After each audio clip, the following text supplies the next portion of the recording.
Yeah, all right. A pleasant good morning to you coming from Tony'sPicks.com. This is Ramon Scott, and welcome to Night Moves here for Friday, April 24th. We're continuing on in the NBA playoffs tonight. Three more games are lined up. Also, NHL action, three more on the ice here for Friday. So exciting playoffs. Pretty good games last night. We'll talk about them here in just a moment.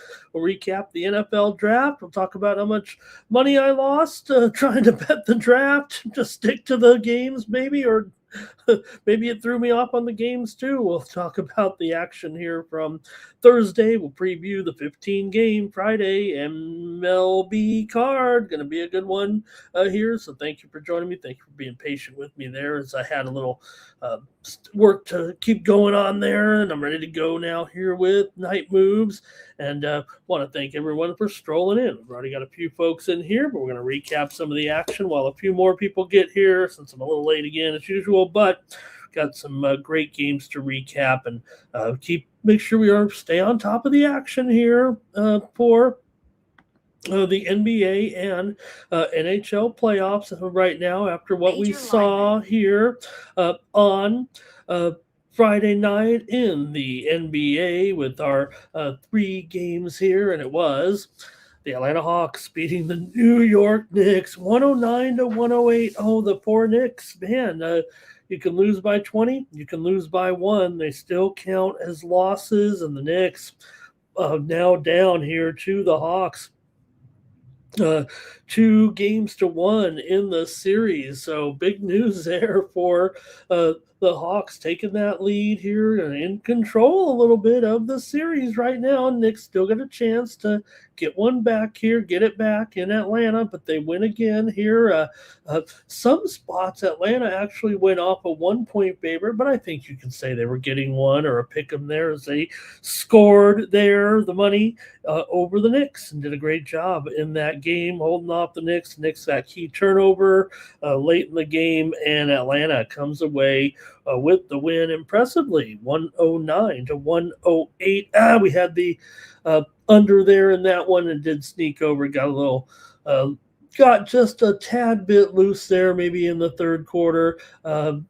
60 points scored there in that one. It certainly shut down. The Knicks did kind of come back there at the end and got it close, but couldn't get past. And the Hawks lead the Knicks. Should we see an upset in the Eastern Conference? Could we see two upsets in the Eastern Conference after Toronto rocked over Cleveland? Man, they crushed them here, 126 to 104 to take a game here at home and keep pace at least in the series.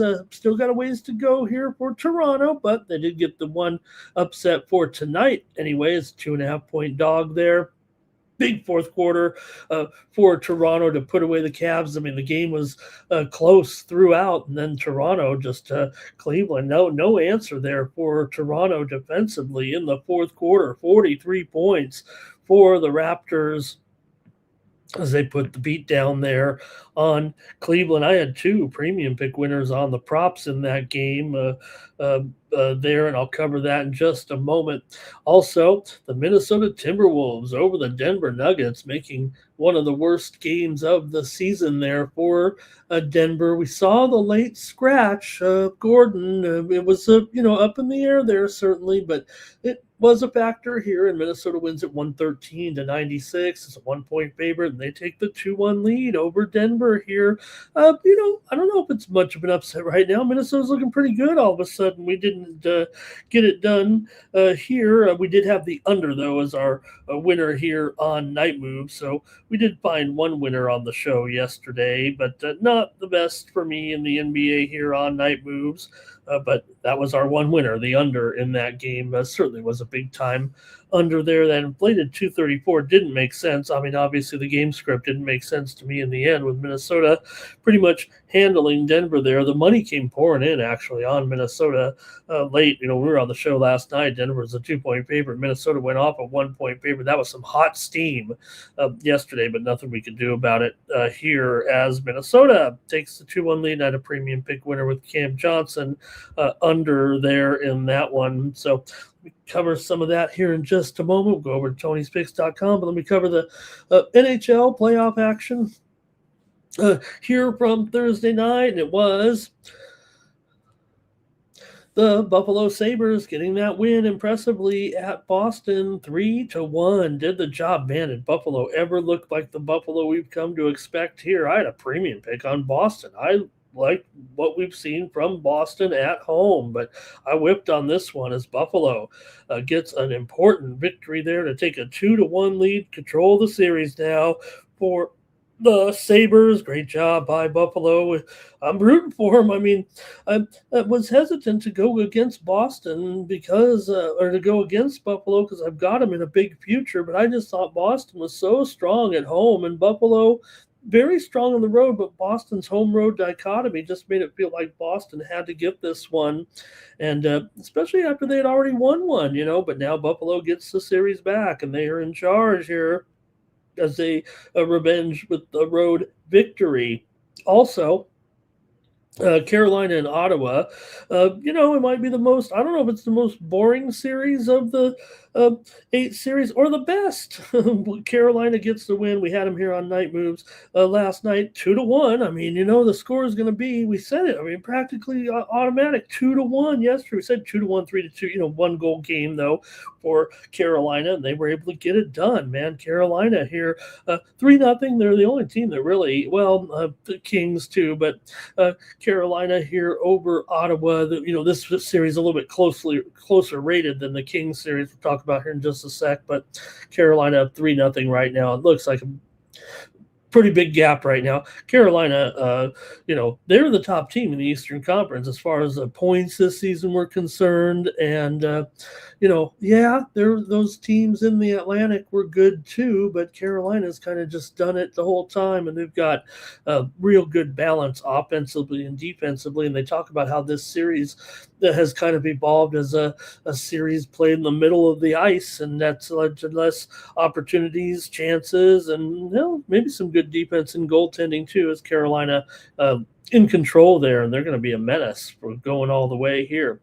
Colorado over my Kings. I was on the drive-through. I took a shot with the Kings here tonight. I thought tonight could be the night for LA, but they fell behind early, and then the late goals there for Colorado, or the third period goals anyway. Colorado puts down the Kings 3-0, probably over here now. That was, I thought, the chance for the Kings. We did have on Night Moves last night. We had the under. It went over. So another 1-3 there for me, and 1-2 in hockey. So I'm going to need you guys here for the plays on Friday. I'm a little bummed out there, mostly for the Kings, as they're getting beat down here by Colorado for sure. And Colorado will go on here in advance, I'm sure. Kings down 3-0 in the series. All right. I'll talk Major League Baseball in just a moment, but let me say hello to everyone rolling here in the chat. And hey, how about the NFL draft tonight? Did anybody bet on the draft, or did anybody just watch the draft here? LALV loves betting those Dodgers here.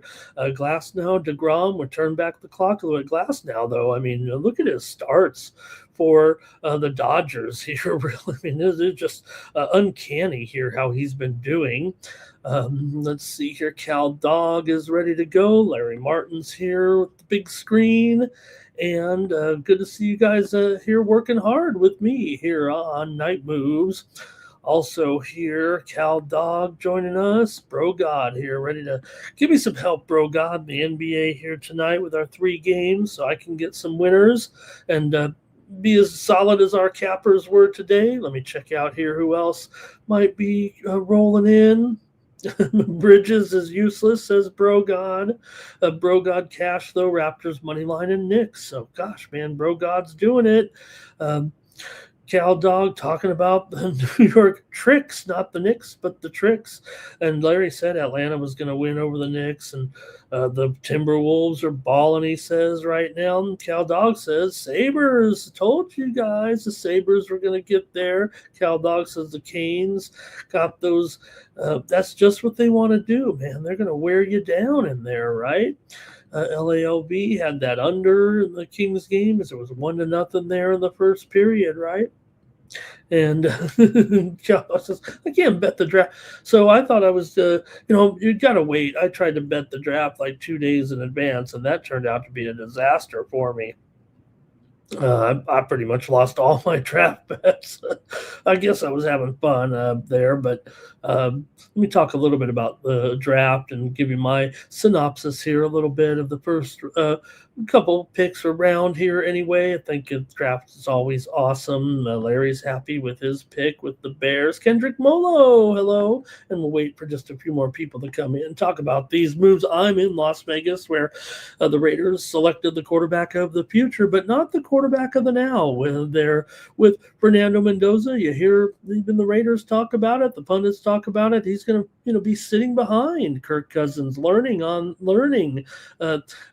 always curious why you might go out and try to take a franchise quarterback who in a year where the quarterbacks maybe weren't that good. Okay, Fernando Mendoza was awesome. I mean, I love the guy. I love his spirituality. I love his enthusiasm. He looks, oh man, I'm a little uncomfortable sometimes with Fernando throwing out that first pitch at the Miami game. I don't want to criticize that again, but it looked like an awful pitch actually. And yeah, Mendoza, nice touch, nice accuracy.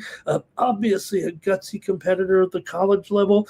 I want a guy that throws for 3,000, that throws for big yards in college. Mendoza, certainly had a great year and good yardage. I mean, I like the real record setter guys, and I know some of those guys have failed too. Let me just say I'm having some reservations for Fernando. I hope he goes on to be the, QB god here. I mean, he would be great. I kind of like a guy who's got a little bit of I don't want to say corniness, just a good personality, trying to be very, very positive. I mean, that's always good. I mean, for so many things that happened today. I mean, and his mom, the whole story, right? I mean, we're going to be living with, hopefully, we'll be sharing in the family's moments here in the future with Mendoza in Las Vegas here. The Raiders don't exactly have a golden touch. It was funny they mentioned how maybe for the commissioner, he'd come full circle. The first pick he ever announced as commissioner was Jamarcus Russell. So 20 years later, here is Fernando Mendoza. So look, really is not expected to play this year behind Cousins.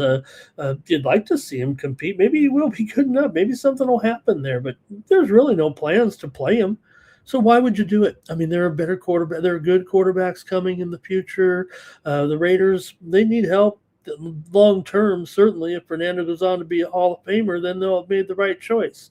But I don't know if he looks to be that kind of quarterback to me. He looks like almost like a system quarterback. I wouldn't be surprised, given the way Indiana's going and that coach, if the next group, the next quarterback and the next quarterback are good quarterbacks that continue to lead that Indiana program a little bit, because I think the coach might have the magic touch more so than the quarterback that was in there for him this year. I mean, that's what it looks like to me. Some of these coaches just win where, like the guy said, I mean, I win, look me up. So I'm hoping. I mean, and I don't know. Some people will say they don't like guys like this, right? That are kind of, oh gosh, they remember.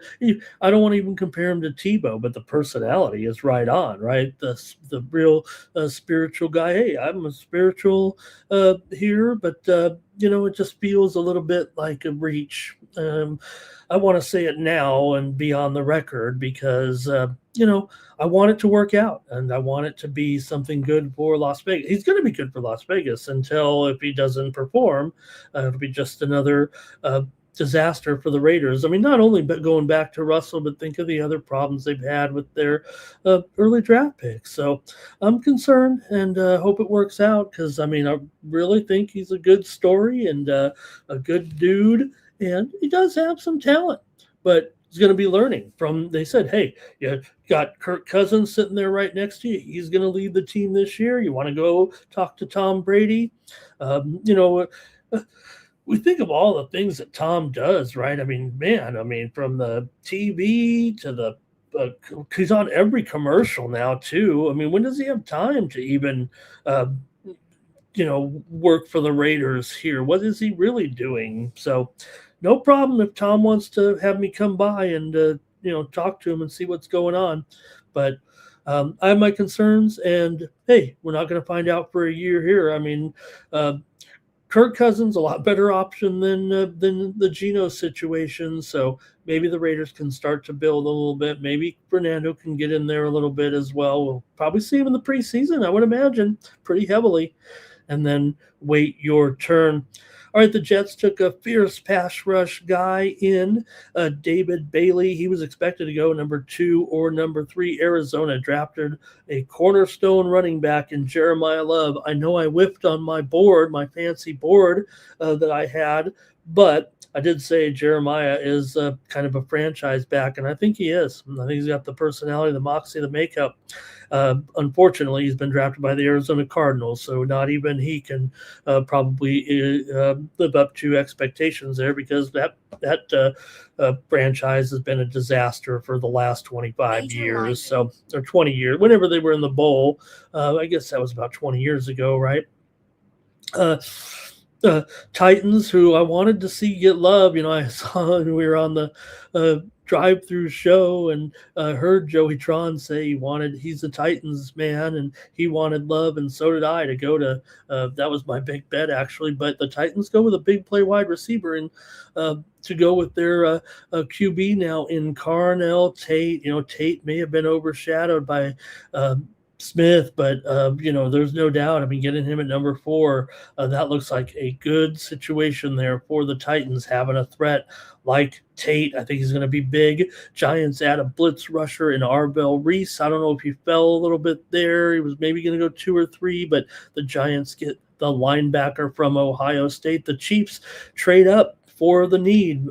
Remember, I had said that I thought the Chiefs and the Saints, you could almost interchange, and I thought that Delane would go there and he to one of those teams, and he goes to the Chiefs. They made sure they got him. They traded up for the LSU cornerback. Washington took a complete player in linebacker Sonny Styles, another Buckeye. The Buckeyes were going quick here in the draft today. The Saints added skill wide receiver Jordan Tyson. I thought he would go to Washington, but he goes to the Saints. Saints obviously had unloaded a little bit when they got rid of Shaheed, but they've still got Olave, and now they've got Tyson down there in New Orleans. The Browns trying to fix that offensive line, take Utah offensive tackle Spencer Fano. I imagine he'll be just fine. I don't expect a flop there with Fano. And the Giants added to their offensive front with Mayoga of Miami. This guy's a big dude. I always trust, getting those American Samoa guys. I mean, has one of them ever failed when they've gotten to the NFL? It seems like, that no. I think it's like no region in the entire world, even in the United States. If you counted American Samoa like as a city, maybe. I mean, it's certainly a populated territory, but no area of anywhere in the world produces a higher percentage of NFL players in relation to the population than American Samoa. That is a fact. You can Gemini that or something, okay? And whenever I see these guys, they're pretty much automatic to go in Miami. Miami's offensive tackle goes to the Giants. Dallas were very satisfied in taking safety Caleb Downs, a tremendous talent from Ohio State. Miami, the rebuild begins. They take a tackle, Caden Proctor of Alabama, and then the Rams drop the bomb.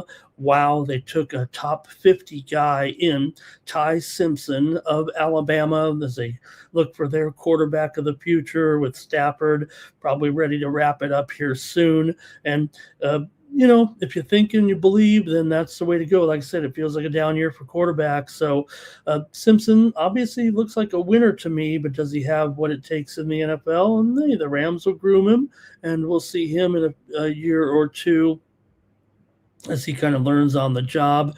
For the Ravens, a rock solid pick taking Ione from Penn State at guard.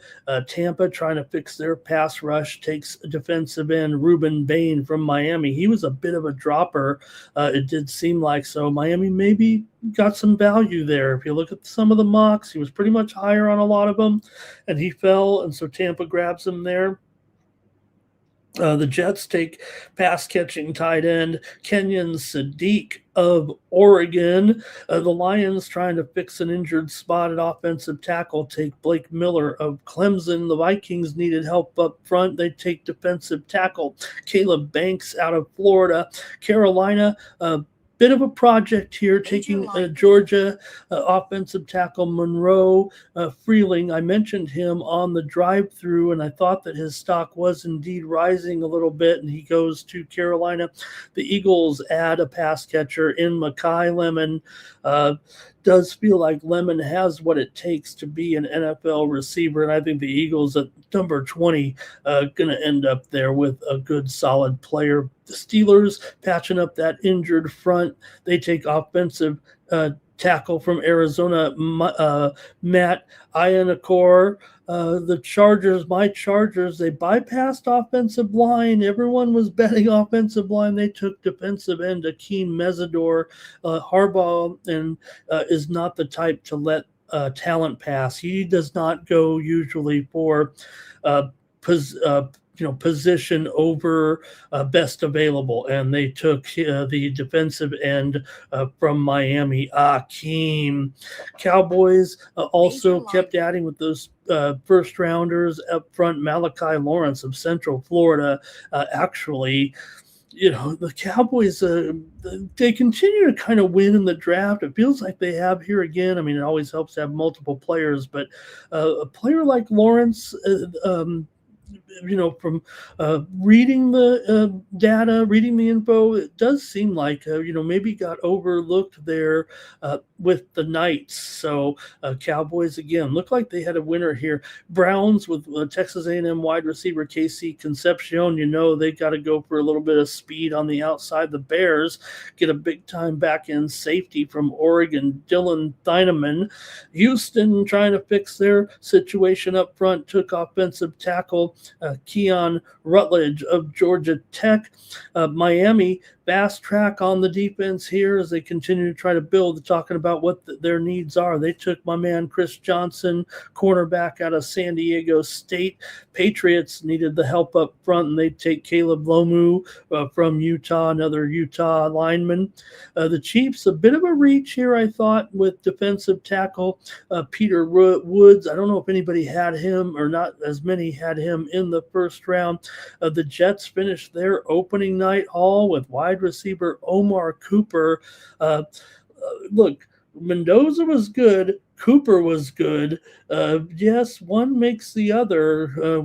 Cooper may have pulled a little bit more on his end, I think, than, I don't want to say than Mendoza, period, but I mean, I think, Cooper made some plays there, especially late in the season in those big games.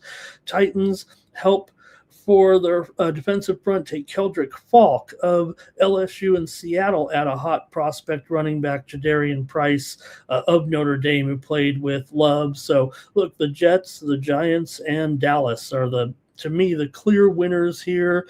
The Chiefs, I don't know. Sometimes we wonder what they're doing. A little bit. Chargers, I was a little bit concerned. They bypassed offensive line again. That usually is the area where Harbaugh likes to build. But the offensive linemen were hot. The Ohio State guys were hot. And some guys you'll see tomorrow, I'm sure, at the top of the board will be Tennessee cornerback Jermod McCoy, Washington wide receiver Denzel Boston, and Ohio State defensive tackle Caden McDonald as day 2 continues in the NFL draft. How did your team do in the draft on Thursday night? Did you enjoy the draft coverage? I thought it was a disaster, actually. I mean, the picks were coming in so fast because of the 10-minute window shortened down to 8. I was getting all the picks on social media. I mean, I know we've had trouble with that in the past, but then they tried to clean that up. And now when you got 8 minutes and the picks are stacked up 2 and 3 behind while we're showing a commercial, why even watch it? I mean, I don't know. The thing I like more days so much isn't, we like a surprise, but I'm gonna like the interviews more nowadays. And I thought it was the worst draft coverage I'd actually seen in a number of years, unfortunately. There, yeah, I know we've got ESPN and ABC, we've got NFL Network, and I thought it was they're going to have to move it back to 10 minutes. What I would do is I would look, I know it's got to be fair for everyone. That's why they all get 10 minutes. I don't know if they could do it, but they probably should go, 10 minutes for the first, 10 or 15 picks and then go down to 8 minutes. I know that maybe how about 10 minutes for all the teams that didn't make the playoffs and then 8 minutes for the teams that did, the tankathon teams or whatever, because they were falling behind. They're like two and they're like, okay, the pick is in for the Giants. Now let's go to a commercial. And they'd come back from the commercial and tell you who it was. So I thought it was not a good show there. Did anybody else see it that way, or was I watching too many games and I got confused in the coverage? Because I had one, TV on the ESPN coverage and one on the NFL Network, but I had the social media where the picks were already coming across. So, okay, let me go back to the chat here real quick. Thank you guys for putting up with my rants on that. But maybe I can talk a little bit of draft with all of your favorite teams out there. LALB, look, he's a Heisman winner and is a champion. I hope he is all that. Hey, the Bucks, I'm going to go with Taylor Jenkins, and I think it's a great call for the Bucks. I think that's going to be enough to keep Giannis in tow, right? I think there. And Sam Cassell, is he going? Is it that right? Maybe I didn't quite get all the news yet. Okay, let's see what else in the chat here. Timmy was sweating that Hawks game. And Orlovsky would have the info there. I like that Cal Dog. I like that name we could have the show called Wee Hour Wagers here with Ramon. Okay, Shaq happy with the Titans draft. Got to win on the field, right, Cal Dog? I think he might be talking about, Cal Dog is probably giving a jab to the Cowboys there. And Timmy Choo-Shoes, he likes when Jerry Jones is involved because he blows it here a little bit. All right. And, okay, I think that's it. Let me go real quick to baseball here, and then we've got almost 3 dozen. That's what I like to see here. All right, night moves winners here yesterday included the Chicago Cubs. I had them over the Phillies. I mean, couldn't believe what happened again here to the Phillies. I mean, Sanchez, man, the Cubs are doing a pretty good job against left-handers here, and we had the Cubs there as a winner here on Night Move yesterday. Also, Padres and Rockies had the winner on the over there as the Padres. How about it? I was on the air with Tony, and I was kind of going crazy there watching the Padres. And Gavin Sheets in that 3-run home run, and then when Tony came to me, I was like, yeah, well, the Padres, how about it? Another win.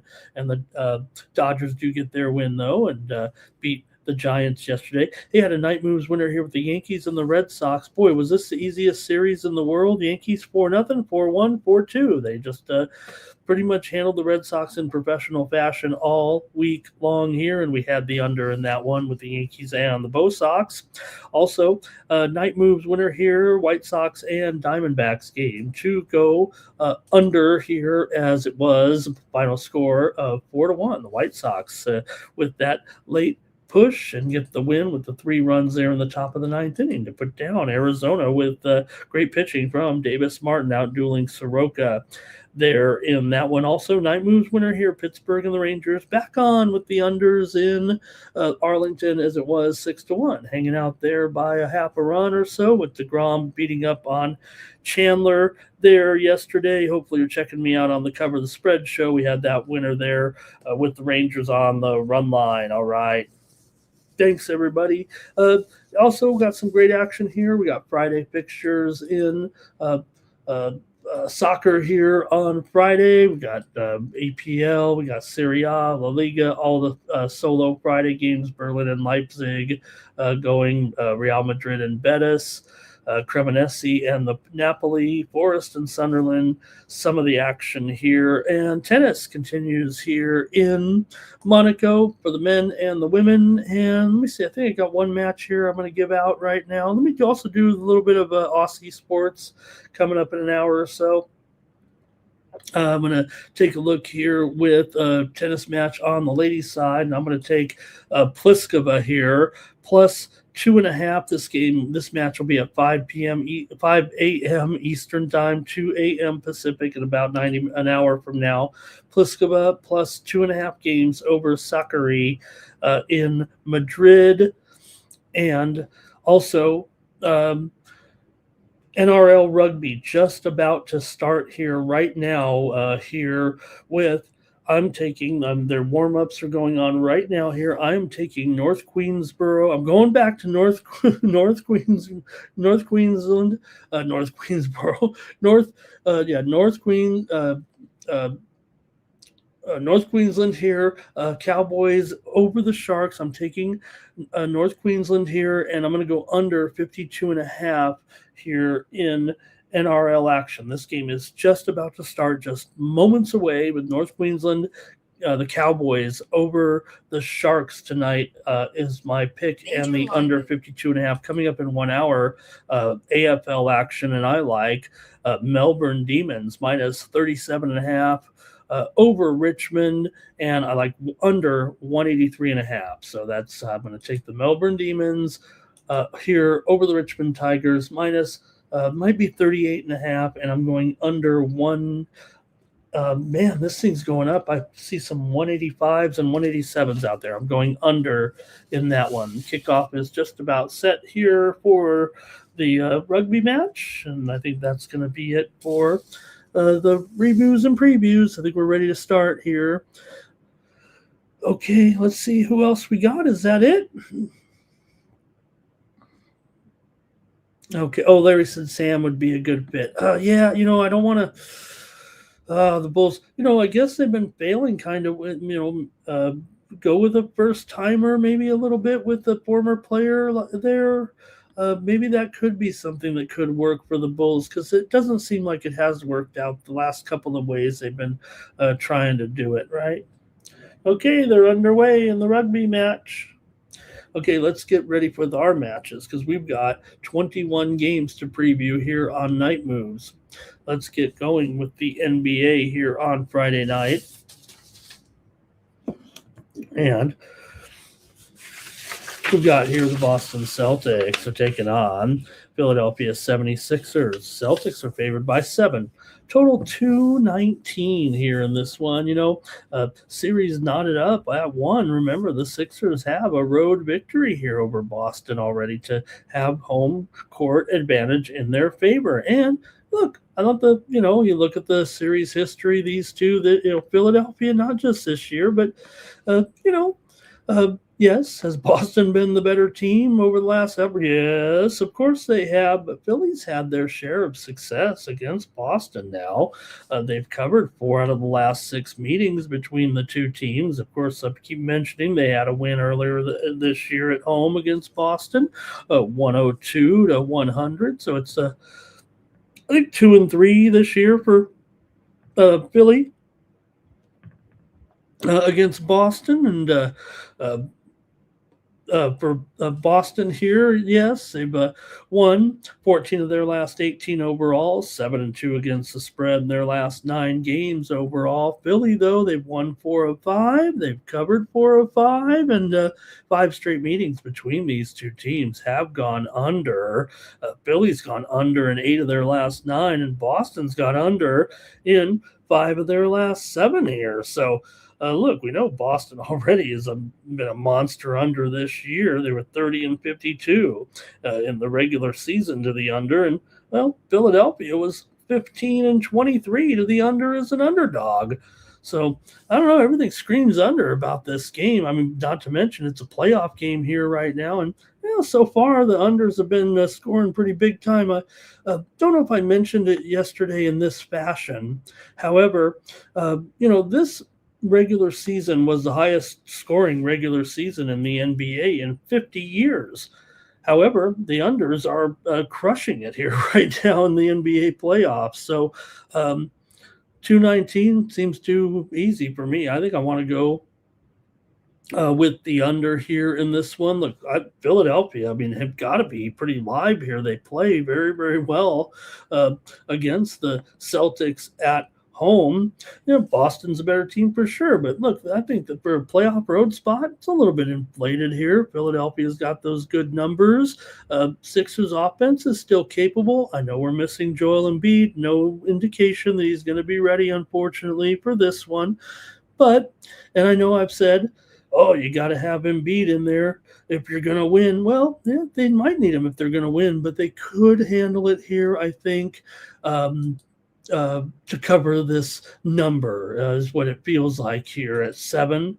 I think I'm going to take the under, though, as the better play here in this one. Give me the under here on night moves at 219 here in this one. Look, Boston's still great defensively. It's still going to be a tough matchup up and down this lineup right now. Bona's been no substitute for Embiid. I get that. Keita has been terrific as a center for Boston, but look, he's not a dominant player. I think it kind of keeps it a little bit neutral, but Philly's defense isn't awful. I want to say, kind of middle of the road, really. I mean, for a playoff team, you need to be probably a little bit better, but they play them enough that I think they can make it tough on Boston here, and I'm going to take the under in this one. The first 2 games of the series have gone under so far. In fact, this series has been a dead under this year. All 5 games have gone under.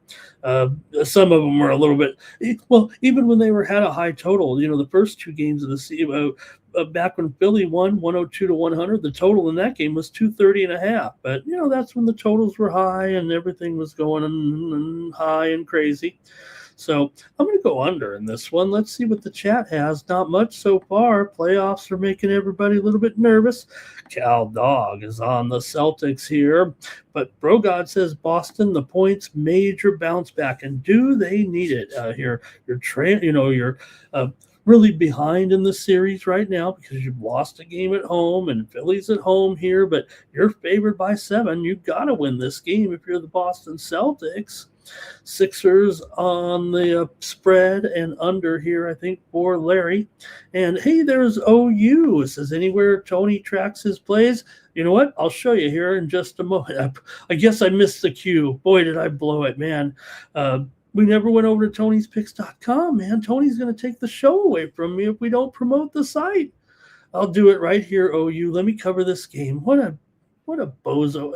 Maybe if I was like Tony and had a whole, like the script, the show, the smoothness of the show, and I wouldn't forget to do things with my sketchy mind here.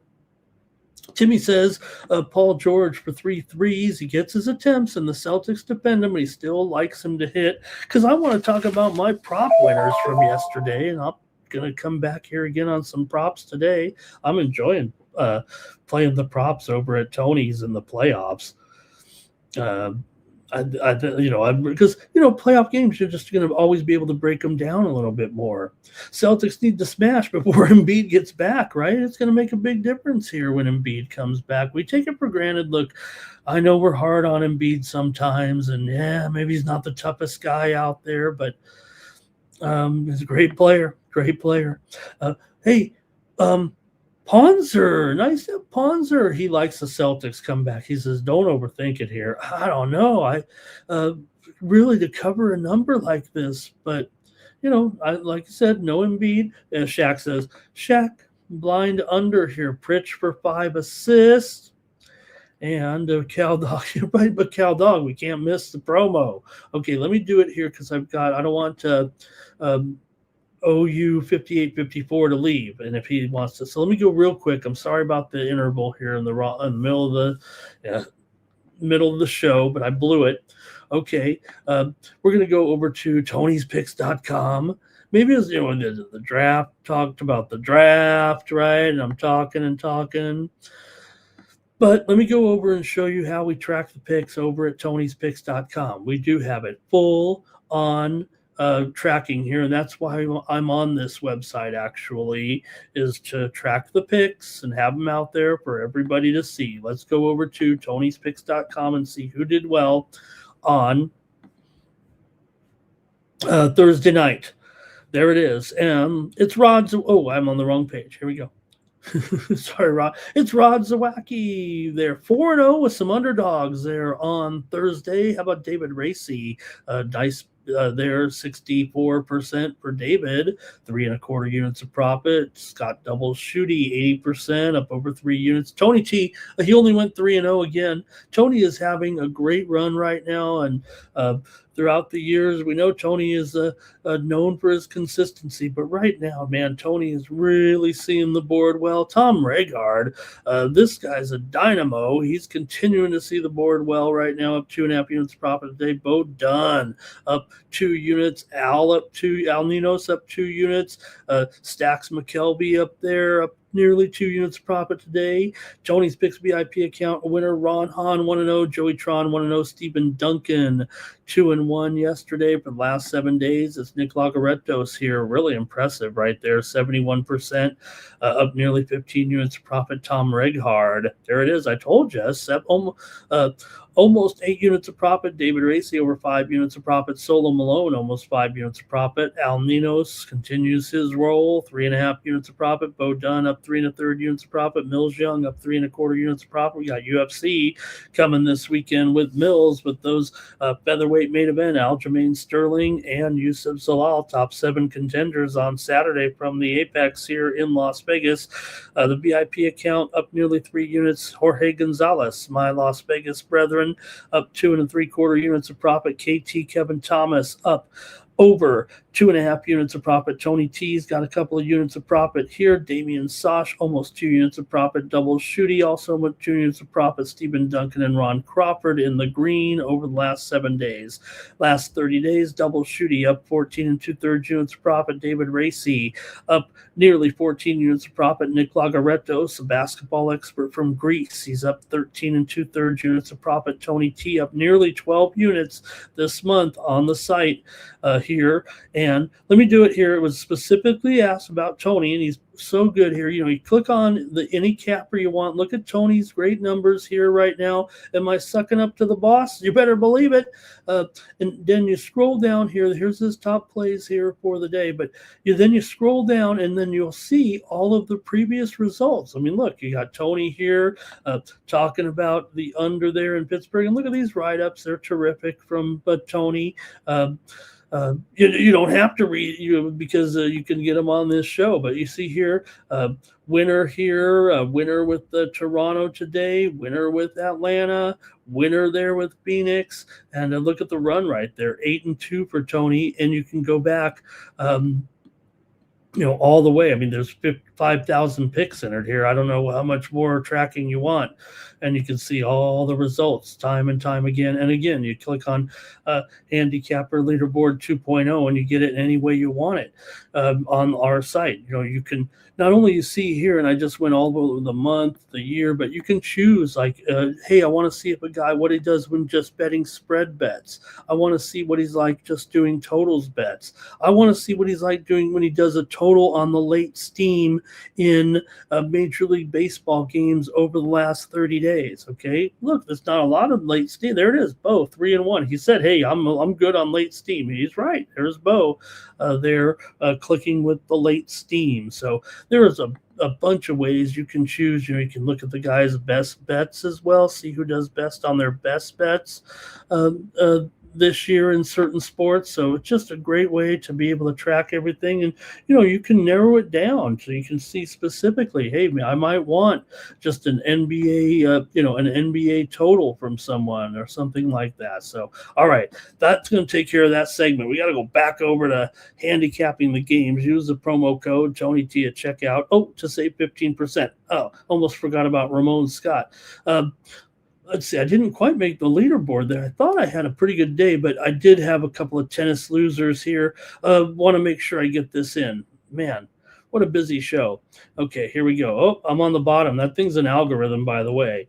So, anyways, here I've got a 3-pack of ATP action in Madrid coming up here in just an hour. If you really look to get involved with my top plays on the clay courts of Madrid, it's available right now for $30. These are my high roller boutique picks, man.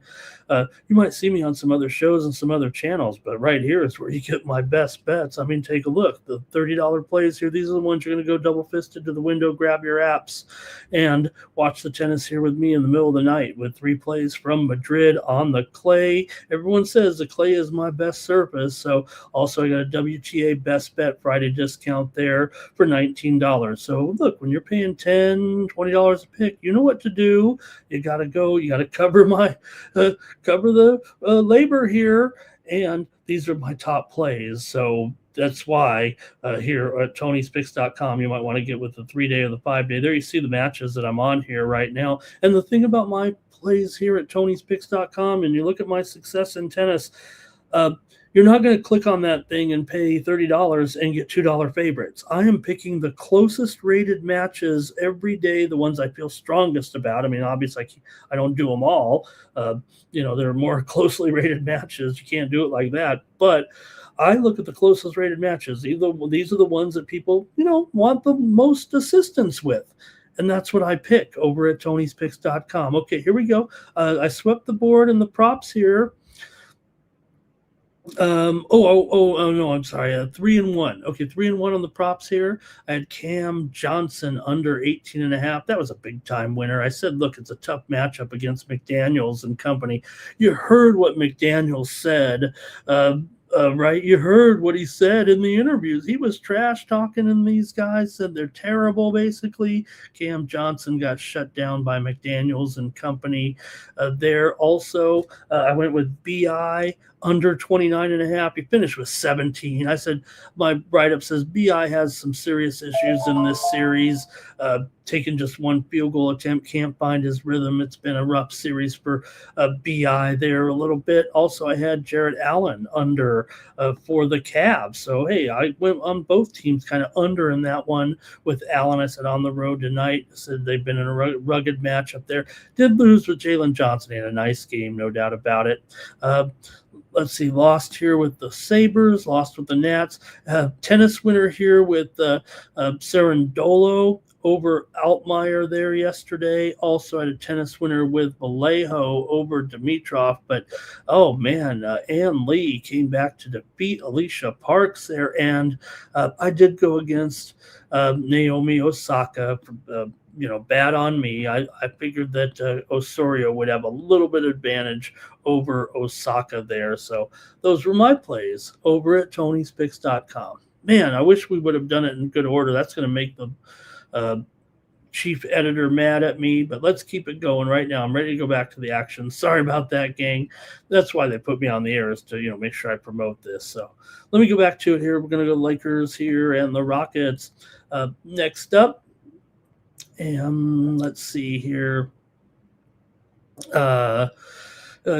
Timmy says, does Ramon have a Discord? I'm trying to, I have a Discord, but I'm the only one in it, so I don't type anything in it. But I read other people's Discords. I don't type. I'm behind on Discord. I don't like Discord. Maybe I don't like Discord that much. I have the Discords, but okay, here we go. Lakers and Rockets here. Lakers up 2-0. I mean, come on. What's going on here? They're getting 8.5. So this is supposed to be the Rockets' big time comeback game here. So now no Luka. It did look like, indications were that he would come back for game 3 at minimum. But you know what? Maybe if the Lakers can get away with it and Luka, he doesn't feel totally comfortable, well, maybe, just maybe, you get one more game here and see if you can't get away. Look, even if you lose the game, I don't want to say it like that, but the Lakers can't afford to not have him at all. So if there's any chance where he's not even one, if he could get just a little bit closer and not have any strain, then maybe you do keep him out here. But the Lakers look still good numbers, right? Here's the thing. with the Lakers right now and how things are going, right? 5 straight wins and covers here. They're 7-1 against the spread in their last 8 games against Houston. Feels like a great matchup for them. Houston just 7-13 against the spread in their last 20. Yeah, they're 9-3 there in their last 12. They finished the season pretty strong, but you're laying a pretty big number here. 8.5 points to a team that it does play well against you. So I don't know, but Lakers have gone under in 6 straight games, and 4 of the last 5 in the series have gone under. Now Houston has gone over in 10 of their last 15, but again, it's more about the series. It feels like here with the Lake Show right now, both of the first 2 games went under here at 101.94 and 107-98. Lakers Houston was 16-25 to the under at home. So even though they've been maybe going over here late in the season, not only 10 of the last 15, but 8 of the last 10, it was 8 straight overs before they ran into this Lakers situation here right now. So I'm going to go under here again in this one, man. It's been under in the playoffs, and now the pressure is getting tight here for Houston. They desperately need a win, so they better try to limit the Lakers. Easier said than done, but no, Austin Reeves is back, so that's got to help the Lakers a little bit. Whether or not that's even factored into the line, because I thought that news came out. Let me see if we have around what time that news came out, about 3:00 yesterday afternoon, and the Lakers were, the Rockets opened 9.5 down to 8.5, so maybe that's a little bit of a move there right now, but I don't think, I'm not a wrong team favorite. I always laugh at the people, but they might be wrong team favorite by too much. They may be team favored by too much to take an underdog here, laying this kind of number versus a veteran team. There is obviously, it's kind of like if the Lakers don't cover this game, they're probably going to get blown out. But I like them more. I'd rather take them to cover rather than a blowout here. So there can easily be a train of thought for people that, hey, Lakers have, won those games at home. They did the job there, but send them on the road, and it might be a problem. Let's see what the fans say. Okay. Here we go. It's going to be Lakers on the spread here for Larry, but Rockets money line in a close game. And Cal Dog says Fakers plus the points. Even Cal Dog liking the Lakers here. Even Cal Dog. He's a Bay Area. He's gonna like his Warriors, but he's got to latch on to some bets here. Maybe the Lakers get it done. Shepard for Bro God here. Thank you, Bro God. So I guess I already made my pick in there, huh? Shengun points and boards combo. Under here for Shaq. Who is the man? Concerns. Look, if you had to look at anybody here who has been kind of a disappointment in the series. Now, Shingun was good in that last game, but I don't know. He filled the stat sheet and the team lost. I'm not being critical of that, certainly. I mean, he had 20 points, 11 rebounds, but he does not look as comfortable right now in the playoffs. I don't know if,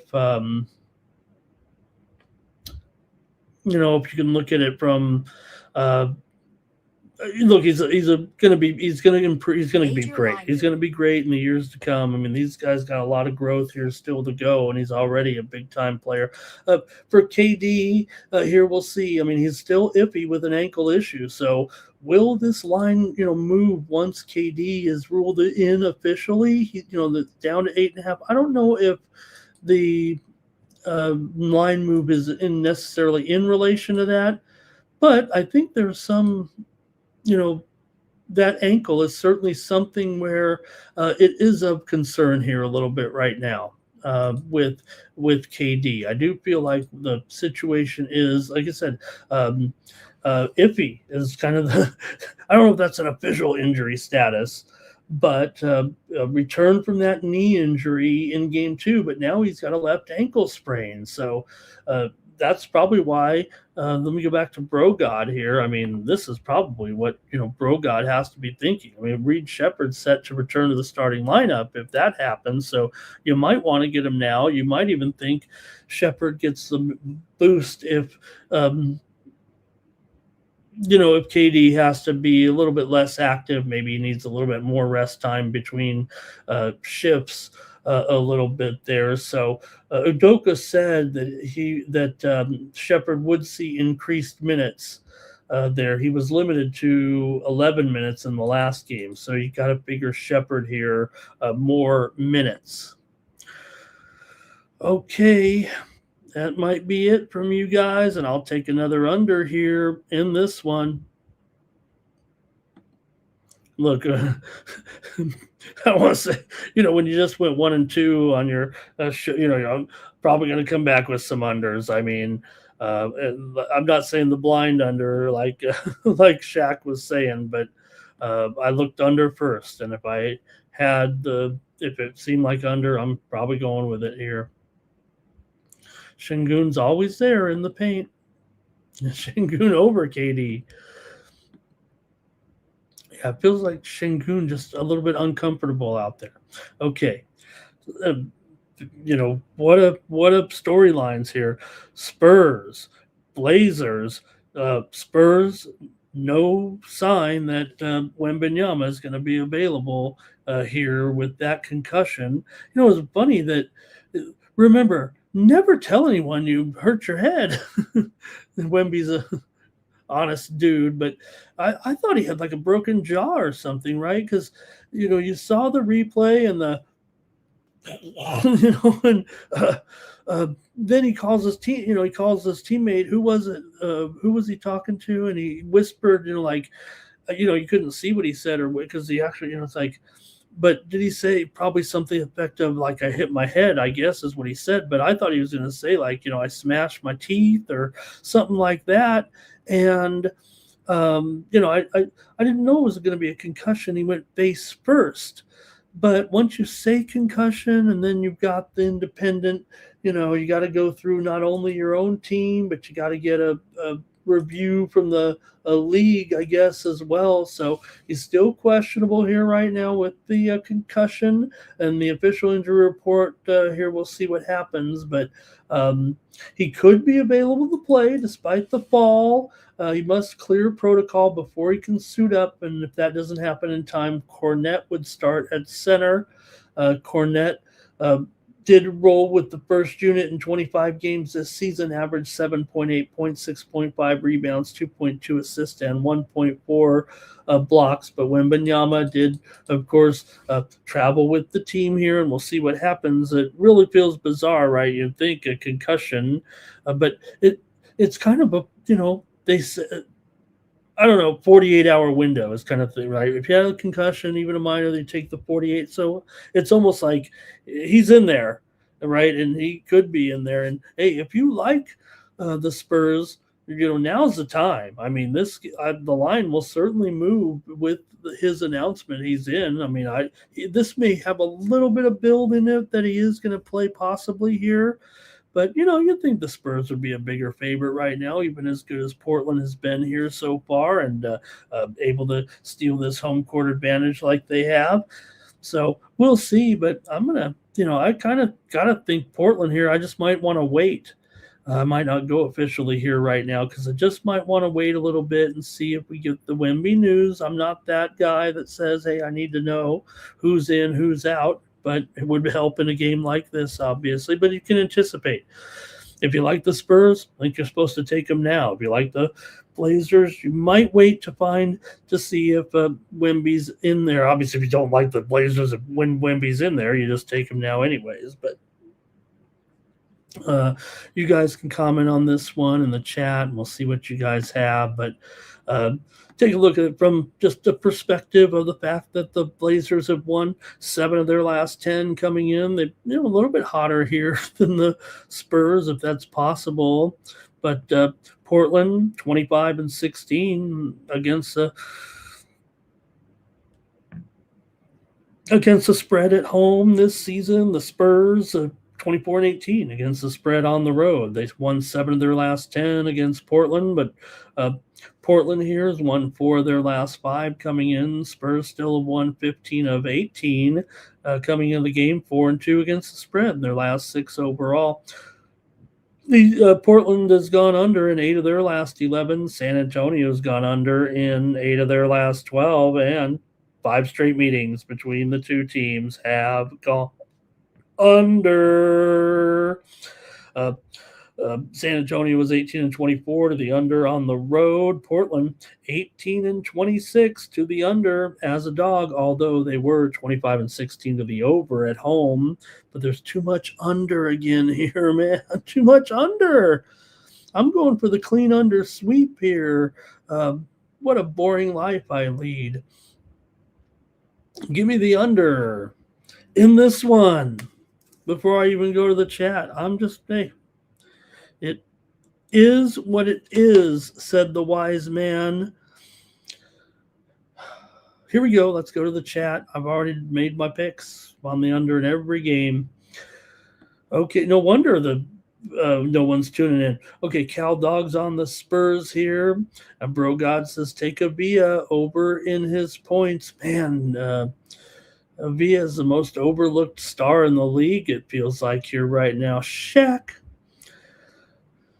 Okay, I think is Shaq talking about Wemby though back there? Yeah, these guys, you guys are still talking about it. Timmy Two Shoes on a Villa here. And Portland money line for Larry only bands. Portland money line. Take this game early. The points will change, right, Cal Dog? Well, like I said, take it. Well, I think Cal Dog thinks that Wemby's going to be in there. And yeah, is Cal Dog liking the Spurs? Because that's what you are taking this game early right now if you like the Spurs. If Wemby plays, the line's going to go up to at least 4-ish, maybe more. So Shaq going under here with me. We got to go under in this one. I'm going under in every game. That's just the way it's going to be on this one. Maybe I'm a little tilted because, we've been producing at least 2 winners in all these multiple games. Yeah, I know I'm counting one of them with a 4-game lineup. But, when you're putting at least some 2-1s in there too, it works. So after a 1-2 night, I'm going back to the under well here. And it's not blind here. I'm giving you the reason why in every one of these right now. And like I said, 5 straight unders. First 2 in this series are unders. 111-98, 106-103. I just explained, about how the regular season here was, the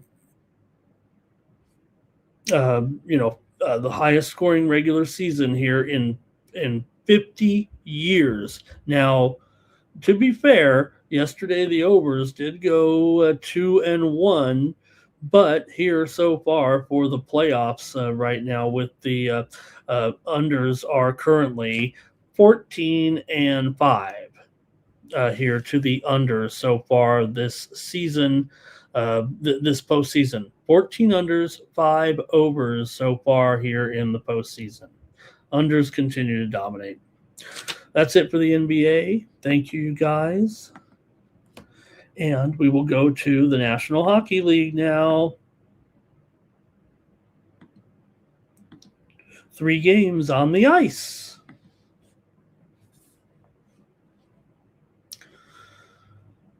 Oh, man, you know what? I didn't put the, the series, so I'm just going to verbalize it here, unfortunately. I just noticed that. So the Lightning and the Canadiens are tied at 1 apiece. Coming into this one, we've got here, Vasilevsky just changed his name there. I having a vasectomy or something. Okay, Vasilevsky. There we go. I just had a T in there. Against Dobish here. The Lightning, $1.25 on the road against this Montreal team. Come on. Montreal's looking pretty good. They've already stolen the home ice from these guys, and now you're going to talk about $1.05. Now maybe the Lightning's ready to, establish themselves here as the team to beat in this game. Uh, maybe everyone likes them a little bit better here than my Canadians. I don't know.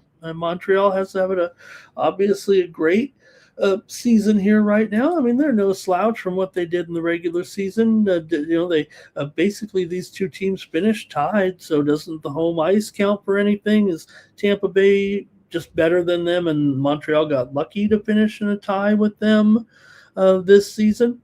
I mean, Montreal lost only 9 games on the road, but Tampa Bay lost 12 games on the road. Not that that's a deciding factor or anything, but let's see what you guys think in this one. Tampa Bay and Montreal. For the Lightning here, they have won 13 of the last 20 between these two teams, but this is a new or the best Montreal we've seen in many moons right now. Montreal comes in having won 6 of their last 8 at home, 12 of their last 16 overall. Tampa has won 9 of the last 13 games here in Montreal. Tampa's gone under in 8 of their last 12 games overall, but 9 of the last 13 games between these two teams have gone over here. Montreal is 23-18 to the over at home, and Tampa Bay did go over 22-19 to the over on the road here this season. So I think Montreal just checks more boxes for me right now. With as well as they've played, I don't know. This feels like just an even matchup. Now, I don't know, does 5 cents matter here? Or I guess you say 5 cents at plus 105. It really should be 15 cents, right? It should be should it be minus 110? Should Montreal actually just be like a 115 favorite? They're at home.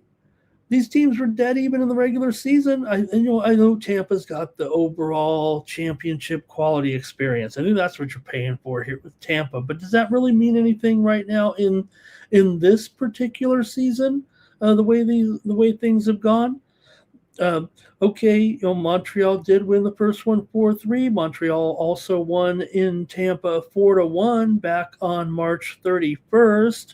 Montreal won 2-1 at home back only 15 days ago in a regular season matchup between the two teams. Montreal was 24-17 at home in the regular season. Tampa was 24-17 on the road. During the regular season, as I said, 12 regulation losses and 5, OT shootout losses. So just to be clear there a little bit. The Lightning, I think, just carry the brand power and maybe a little bit of the head-to-head success. But the current form, the home ice, I mean, it tilts it to Montreal a little bit for me right now. They're also the stronger defensive profile. It seems like 3.1 goals against versus a Tampa team that's kind of trending inconsistent on the road down the stretch. Now, it feels like, Tampa's games, like I said, have trended under and their expected score. If you look at this total here at 6 under, let me make sure it's 6 under 15 or so. So what are we looking at here? Really, as a favorite, 2.8, 2.9 goals. So there might be a limited offensive ceiling here. Montreal's been more volatile, but playoff style environment, you got to expect the pace to maybe tighten up here in this one.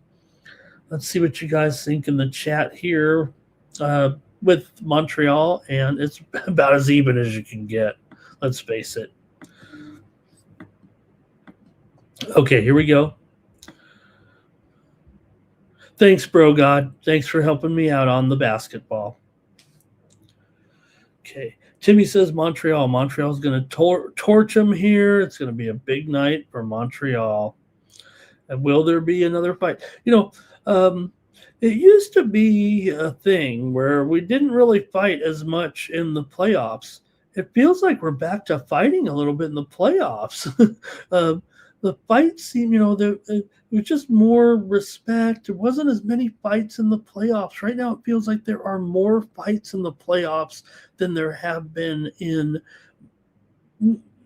many years, several years. Like it hasn't been as prevalent because the thought process is you play hockey in the playoffs. Okay, Larry likes the under. Only bans is Montreal. Cow dogs on Montreal. Um, Man, you guys are on Montreal. So another fight fest here. Slipkowski, he's fighting. They're fighting. Okay, guess that's it here for you guys in this one with Montreal here. Look, I think the Sharps are on Tampa Bay here. I really respect them, but only band says Tampa's losing this series. I figure like this is supposed to be the one that Tampa Bay gets, and my algorithm is telling me that it's supposed to take the Lightning here, but I'm not going to do it. Not after the way I just described the series and everything. Give me the Canadians here at plus $1.05.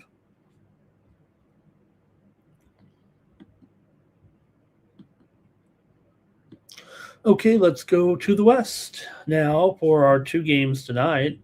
And it's the Golden Knights on the road. They've lost the home ice advantage to the Mammoth here. Connor Hart comes in. Connor Hart, I mean, what can you say? He's been, good here, but to see the Mammoth get that last game 3-2, really a stunner there. That third period goal coming in here. Utah's not a great dog necessarily, but they really weren't as or Vegas. Vegas not a great dog. I'm sorry. Vegas is favorite here, $1.15 right now. Let me make sure of this.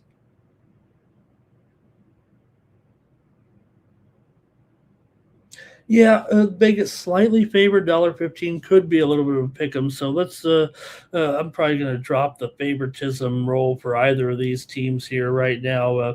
Vegas was 19-22 on the road this season, and Utah was 22-19 at home during the regular season. Vegas has won 8 of their last 10, but they've dropped 4 of the last 6 here to Utah now, 3 of the last 4, as a matter of fact, here this season, all of a sudden. Vegas has gone under in 7 of their last 8 on the road, and they've also gone under in 12 of their last 18. Utah's gone under in 4 of their last 6 games against Vegas. Utah's trending over, though, over in 10 of their last 14 and over in 6 of their last 8 games at home coming into this one. So, look, Vegas, I think, is supposed to be better here, but, Utah's back home. They've already wrestled the home ice advantage away from Vegas right now. The pressure is on Vegas here all of a sudden, down here in the series at 1 apiece. Utah's been pretty fine at home, no doubt about it. And I have my concerns for Vegas here. Wouldn't be hard to go ahead and try to be confident about the bet on Vegas, but I'm worried here, even if Utah has lost 4 of their last 6 games overall coming into this one. So let's see what you guys think right now. Vegas is the better team in better form, but the shaky head-to-head sample really has me concerned. And you could talk about Tortorella, you could talk about how good they've been down the stretch all you want. That didn't work in the last game, and I don't know. Right now, Utah is being priced. I don't want to say as an equal here because they are an underdog, but they did have more overall wins than Vegas this year. Yes, they had more losses. Yes, Vegas was one of those teams that constantly went into overtime and did not have good overtime results. Remember what we said about them and the Kings. Vegas had 17 overtime losses this season, so the Mammoth were able to grab more regulation victories than Vegas this season. And remember, the structure is different. You don't have the 3-on-3. That's supposed to maybe be better for the Golden Knights overall, but when the 5-on-5 hockey was going on in the regulation, that's where the Mammoth did their job. So Vegas's defensive metrics and playoff experience edge might have you on them here, but man, I don't know. I think another dog here right now. This is also the total here at is it mostly 6 or is it 5.5? 6 under 20, 6 under 15. It's mostly sixes here right now. And, the biggest road unders are hitting at a pretty high clip, 7 of their last 8. Their style suppresses pace for sure. Utah home trends lean over, but Vegas will probably try to be the team that, does the tempo thing here. It feels like a little bit right now.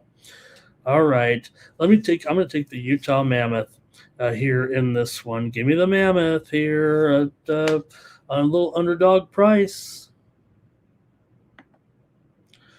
Let's go to the chat and see what you got.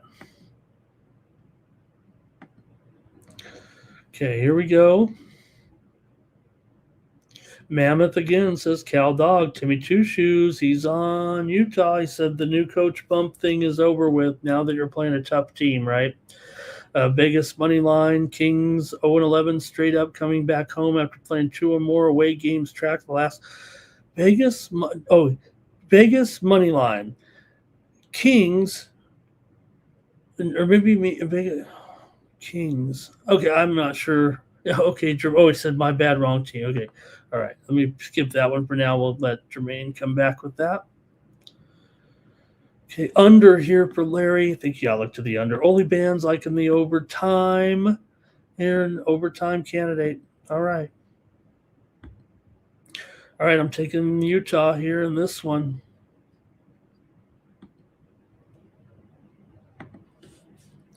And we're going out to Edmonton on the road here against Anaheim. And Anaheim has stolen the series here now with a road victory at Edmonton. And look, I mean, if you look at what happened during the regular season in the Pacific Division and how things eventually shook out, Edmonton finished just 1 point ahead of the Ducks overall. And, it feels relatively even between the two teams. Edmonton did have a positive goal differential this year. Anaheim did not, actually, but still just finished 1 point behind them in the standings, and it matters not now because the Ducks have the home ice advantage. But remember, the Ducks were basically next to last in the league in goals allowed and last in the league in shooting percentage. You're going up against an Edmonton team that has, basically the number 1 power play in the league and top 5 or 6 goal scoring team. So, they're probably deserving favorites here, but I gotta like what Anaheim did in the last game, man. And I've got another home dog here. It feels like I'm not sure all the home dogs will win, but I might be on them all. Edmonton has won 14 last 20 meetings between the two teams. Anaheim just 3-9 in their last 12 coming into this one, but 2-1 in their last 3. So, but you see the total here at 7 under 15, and I don't know, felt like a pretty easy over in that last game. And you look at right now the trends for these two trends, streaks, whatever it may be. Oilers over in 5 of their last 7, including 4 of their last 5 on the road. 8 of the last 10 meetings between the two teams have gone over. Anaheim's gone over in 5 of their last 6 and over in 6 of their last 7 at home. Both the first 2 games went over, even though the first one were 7 goals, it was 6.5. Now we're dealing with a 7. No doubt about it. Hey, North Queensland right now on top. It is a high-scoring game, though. But North Queensland up 26-12 there over the Cronulla Sharks. Does look like it's going to go over, though, right now with a lot of tries going down. So, all right, Anaheim and Edmonton also over in 4 of their last 5 overall. Anaheim over in 6 of their last 7 at home. I'm going to go with Anaheim here. I'm going to take 3 sides. I'm going to take all 3 home underdogs here. Maybe these good teams that have lost the home ice advantage can get it back here right now. Maybe I'm disillusioned or thrown off or impressed by the teams that are now at home who have basically stolen the series here. All 3 series tomorrow are 1-1 games. Let's go to the chat. All right. Dorofayev looking for a goal. Ducks for only bands. Connor McDavid and ATG Cal Dogs got the Ducks here. Only band says $1.37 there. Wow, is there some $1.37s on the Oilers here right now even?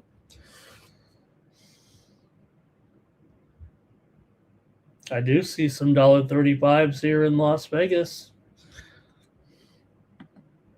McDavid scoring tonight. Oilers Ducks over for Larry. I mean, it seems like a no-brainer, right? We get goals with the Oilers and the Ducks. That's just the way it is. Even I've got to admit when it seems like high scores here. The last game 6-4 Ducks. Game 1 4-3. There was a regulation 4-2 at Edmonton. Give them credit for that. But Anaheim won 6-5 back in February, and back in January, Edmonton won 7-4. So, I mean, that seems pretty obvious. Anaheim was 26-15 to the over at home, and Edmonton was 22-18 to the over on the road this season. That's it for the National Hockey League. Thank you, guys. Good job. Now let's move on here. We've got 15 games of Major League Baseball, and it's almost time for tennis to start here. And let's go with our 15-game card. All-night games here on Friday. Weekend series begin. And let's go to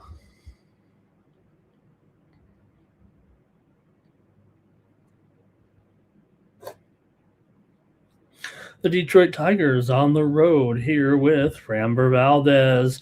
He's going up against Andrew Abbott, what should be a pretty good pitching matchup for Valdez. 3.3 ERA, a 2-1 record coming in for Andrew Abbott. 5.83 ERA, 0-2 record so far for Abbott. The Reds are good, and Abbott is carrying his share of the load. We're going to give them a little bit of a pass here right now. The Reds have been so good, 16-9 so far. Man, these Reds, really quite a story. The way things are going right now for Cincinnati. It's Detroit that comes in with just a 14-12 record and 4-10 on the road so far. Now, strangely enough, the Reds are actually 10-3 on the road and 6-6 at home. Maybe the small stadium affects them a little bit at home, but Detroit wins everywhere else, but just not on the road right now. They've won 10 of their last 13 overall, but 2-10 in their last 12 on the road, much less 4-10 overall. Detroit's gone over in 4 of their last 5 games coming in. Cincy's gone over in 10 of 15 and also over in 6 of their last 8 at home. But, I would think that these two pitchers should be much better than that. In this particular start. I mean, you've got 2 good left-handers here with Framber going here in this one up against Abbott, who maybe hasn't had his best games yet. Reds have won 5 of their last 6, but they are 1-7 straight up in their last 8 at home against Detroit. Now, that's over a couple of years, certainly, but let's see what you have here. I mean, definitely seeing some overs from these two right now, although Detroit is 6-9 to the under as a favorite here. Valdez steady, certainly. I'd say Abbott's struggling a little bit. You do have some guys here, Tigers. Let me take a look here. You got some of these Cincinnati bats, I think, struggle here a little bit against Framber, given the series history here. Let's see what we got.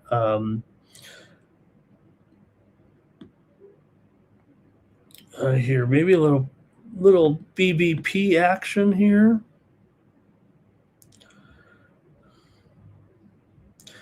Okay, Cabrian Hayes 1 for 9 here. All right, and Torres 0 for 3. All right, let's see what you guys have here in the chat. I think I'll make my call here right now, but Reds games are at home here, 7-5 to the over. Abbott Let me see if we have his overall numbers here against this lineup here right now.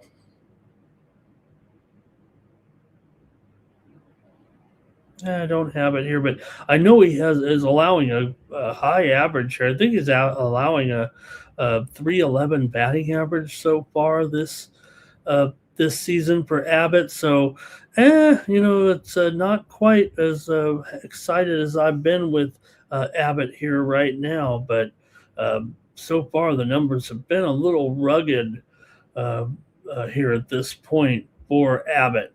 Let me go to the chat first here. We're getting the baseball segment started. Major line move. Timmy says, I don't care who's pitching. I'm going with the Reds. Tremaine says these two are in terrible form. Does he mean the pitchers or the teams? Tremaine, I mean, the Reds are great right now, but Abbott's struggling here. Cal Dogs on the Tigers. Teflon to Don is here today. Either over or Reds run line. Can't back Framber right now. Framber's numbers are pretty fine here. Pretty okay, aren't they? Cal Dog says Tigers first 5 and the Reds to win. This Reds momentum, though, it does feel pretty real. Like I said, Tigers struggling on the road. You're getting the Reds as a dog here. The run line isn't awful either. I don't know if it's low enough to take on the air here at minus $1.45. I don't know if I'd do that necessarily, but okay. I'm going to keep it real. I'm going to go with the under in this one. Give me an under here. Framber and Abbott to pitch better than their numbers. Give me the under. Okay, Ellie for an RBI, says Timmy. Larry's on the Reds money line. And Cal, that's it.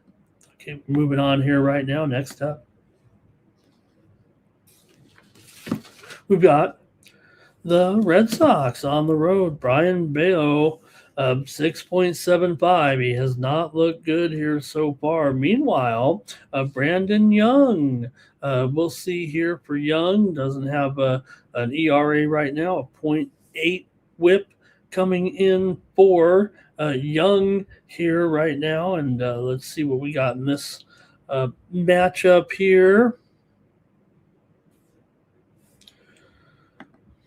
For the Red Sox here, come in right now having lost 5 of their last 6 games overall, but the Orioles have lost 6 of 9.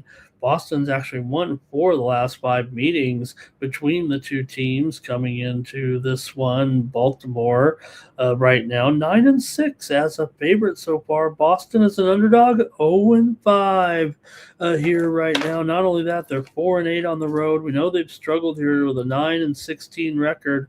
Pressure's on, and Boston is slip sliding away. It feels like Baltimore here comes in off of a 2-1 series win over Kansas City, and of course Boston got swept, as I mentioned, in those games, 4-0, 4-1, 4-2. Maybe it'll be 4-3 tonight here, but I gotta think the Orioles keep the momentum going here right now. Boston is really having some issues right now coming into this one. Baltimore also has a stack of hot bats against Bello. You look at the BVP in this one, Henderson,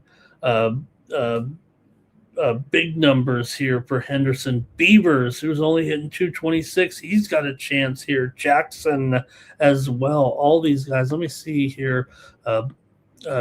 These guys against Bello here. Henderson 5 for 19 with 4 extra base hits. Jackson has a double against him. Beavers is 2 for 2 with a double in there. Henderson, great numbers though against him here as well. Tavares 3 for 3. So these guys hit him well, Bello, and he hasn't looked good. You got to take Baltimore here in this one. Give me the O's over the Red Sox here, and they have the familiarity, it feels like. Bello's got a 1.93 whip. He's got command issues all over the place. And this contact profile and the constant base runners, man, the bullpen is not strong enough probably to stop these guys. You got to figure we might get some runs here. Baltimore 15-10 to the over. Boston, they're 12-13 to the under, but 8-4 to the over on the road. Baltimore 7-5 to the over at home. Going to see some runs, I think, in Baltimore tonight. Give me the Ozo in this one. Cal Dogs liking the over. Timmy wants to play the under. Teflon Don says things are not going good in Boston. Plus Money's here. Hello to Plus Money. Larry says Red Sox Baltimore over. Plus Money, thank you for being here in the chat. Man, great to have you. Plus Money, what a great handle. Good to see you in there. Appreciate it. Great. All right, that's it for that one. I'm taking some plus. I don't know. I'm taking a favorite. I'm taking the Orioles are favorite. Of course they are. God, Red Sox got to fix this fast.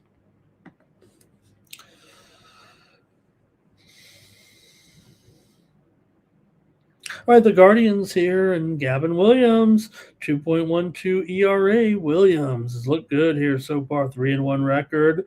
Max Scherzer, 7.16 ERA, 1-2 record. You gotta wonder, you want to give Max every benefit of the doubt. Every time it's going to be this time is going to be the better game, but right now it's just not working out. And you don't want it to be the end or anything like that. You're going to keep running Max out here, especially this Toronto team just trying to get unraveled here right now. Cleveland 14-12 coming in. Toronto 10-14, 3-6 as an underdog so far. Cleveland 7-5 as a favorite. Cleveland's won 6 of the last 9 meetings between the two teams. 4 of the last 5 between the two teams have gone over. Cleveland's lost 4 of their last 6 on the road, but Toronto, this tailspin right now where they've basically lost 13 of their last 19 overall after, what can you say, after a pretty good start there to the season, but since then, no bueno. And Toronto's lost 5 of their last 7 at home, and they were off to a decent start at home in that first series and a half. So see what you got here in this one with Cleveland on the road here with Williams looking tough and Scherzer not so much. Gavin Williams also 34% K rate coming in right now. Toronto hitters not squaring him up at all. Cleveland bats have had success versus Scherzer's current form here too. If you look at the hot bats coming in here, yeah, there's some guys on Toronto that have hit pretty well here actually against Gavin Williams. Major line. Let me see here. Jimenez, 2 for 4. Vladdy, 3 for 8. Eloy Jimenez, 2 for 2 with a double, but you also have some pretty good BBP or over there, or some of these guys against Max. Reese Hoskins, basically here, let me see. Make sure I got these numbers right here. He might not even be in the lineup against Max. The numbers are so bad here. How about Austin Hedges getting engaged on the field after the game? That was pretty neat. Jose Ramirez, 2 for 11 against Max. Stevie Ray Kwan, 1 for 5. But, right now Max isn't looking too good. Let's face it. Scherzer, as I mentioned, that bad ERA in Toronto's bullpen, 4.81. So even if Williams deals early, you got to wonder if eventually they still, put up some runs here in this matchup. Let's see what you guys have. It feels like it'd be hard to not want to go with the Guardians here. Poor Max. Cleveland off of a loss, says Jermaine. Yeah, the Houston won that series 2-1, and Toronto did win their series against the Angels 2-1. Remember, Jays here for Timmy. says both teams are kind of not great. Don't forget.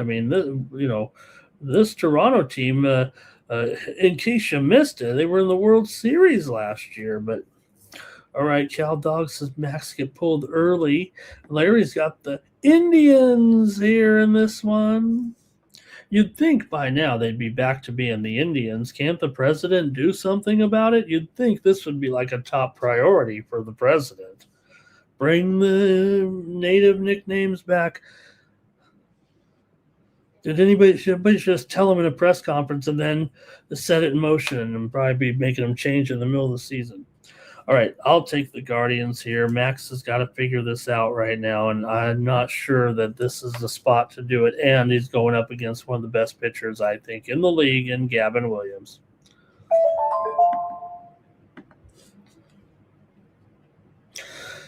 Next, what's going on? I think Ramon was drinking the eggnog here or something. Let me fix this graphic here. The Rockies. It's not the Blue Jays and Scherzer. It's the Mets and Peralta, which is almost just as funny. Okay, here we go. All right, Mets. We're hooking you up here right now, and the line's wrong totally here. Let me fix this up. Let me fix this here. Maybe the Rockies should be favored on the road against the Mets, $1.25. Okay, it's about $2.25 for the Mets here, believe it or not.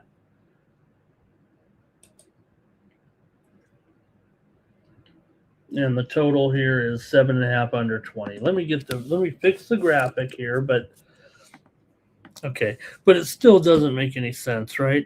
Look, these are the Rockies. We get it. They're actually playing a lot better this year. They're 10-16. They still got one of the worst records in the league, but hey, they're half a game better than the Mets, and the Mets are 2.25. So look, Lorenzen 7.47 ERA, 1-2 record right now. Peralta 4 ERA, 1-2 record coming in. The Mets have won 2 straight. Break them up. Mets here, 7-10 is a favorite this year, 5-7 at home. Colorado just 3-10 on the road. They're actually 7-6 at home. So Colorado though is 16-10 on the run line this season as an underdog. The Mets are 5-12 on the run line as a favorite. You got to take the Rockies on the run line here with that, right? I mean, look, as good as it's been for the Mets, they're going to have a letdown in this series. Maybe they'll go out and just crush them here, right? But I'm taking the Rockies on the run line. Very, very solid 16-10 as a run line underdog here. They're basically, what are they, minus $1.20. I'm taking the Rockies on the run line here. The Mets situation will alleviate, I'm sure, very soon here. They're going to warm up here with Soto back. They're already starting to feel it a little bit, getting back to, trying to fix that disastrous stretch. But the Rockies don't need much. I think Lorenzen gives up enough. The Mets can, probably win the game, of course. But the total's 7.5. I mean, what are you kidding me? Lorenzen's ERA is 7.5. Is it really 7.5? Please. Lorenzen's giving up a 381 batting average right now. The Mets do have these cold bats. I know that, but it's a mismatch in the bullpen as well. I'm saving the overs. I'm saving the totals a premium. All right, let's see. Maybe it'll be 4-2, right, Teflon? Right, Teflon? He's got the over. Come on. Over first 5? What? Right? The bookmakers, do they just go with whatever? Or hey, it could be 4-3 tomorrow. Who knows? Cal Dog just says take the Rockies on the money line. Mets may have turned a corner, but come on. And Cal Dog liking the over. We're going to go big on that game tomorrow, right? It's baseball. Could be easily 4-3. We know that, but oops. Okay. Pardon me. On the draft night, I ordered pizza here, and all of a sudden I got the pizza with the ricotta. Does anybody do that? The pizza with the ricotta. I love that. Love the ricotta on the pizza. Okay. Timmy says Rockies under 1.5. Is that first 5? Rockies Mets over for Larry. Okay, let's keep it moving here. Major line move. Twins on the road here. Funny, the major line move that just came in is the over on the LG Twins tonight. Hey, real quick, I just want to make sure they're underway here in NPB. But hey, if you want one more play from us here over at Tony's, I want to invite you right now to go over and check out Ron Crawford. He has a pick tonight in the KBO, and I want you to go check it out here in the next 20 minutes, even when we're on the show here, and check out his video. He's got a pick for us tonight in the KBO, and it comes up in just 20 minutes. So check it out here on the Tony's Picks YouTube channel underneath the videos tab, or my man Ron Crawford. He can sing a tune, and he can give you a winner in the KBO tonight. So check it out there with Ron. Okay, let me move on here, though. These Twins, the Minnesota Twins, not the LG Twins, and that's not his pick, I don't think, by the way. So maybe it is. I don't know.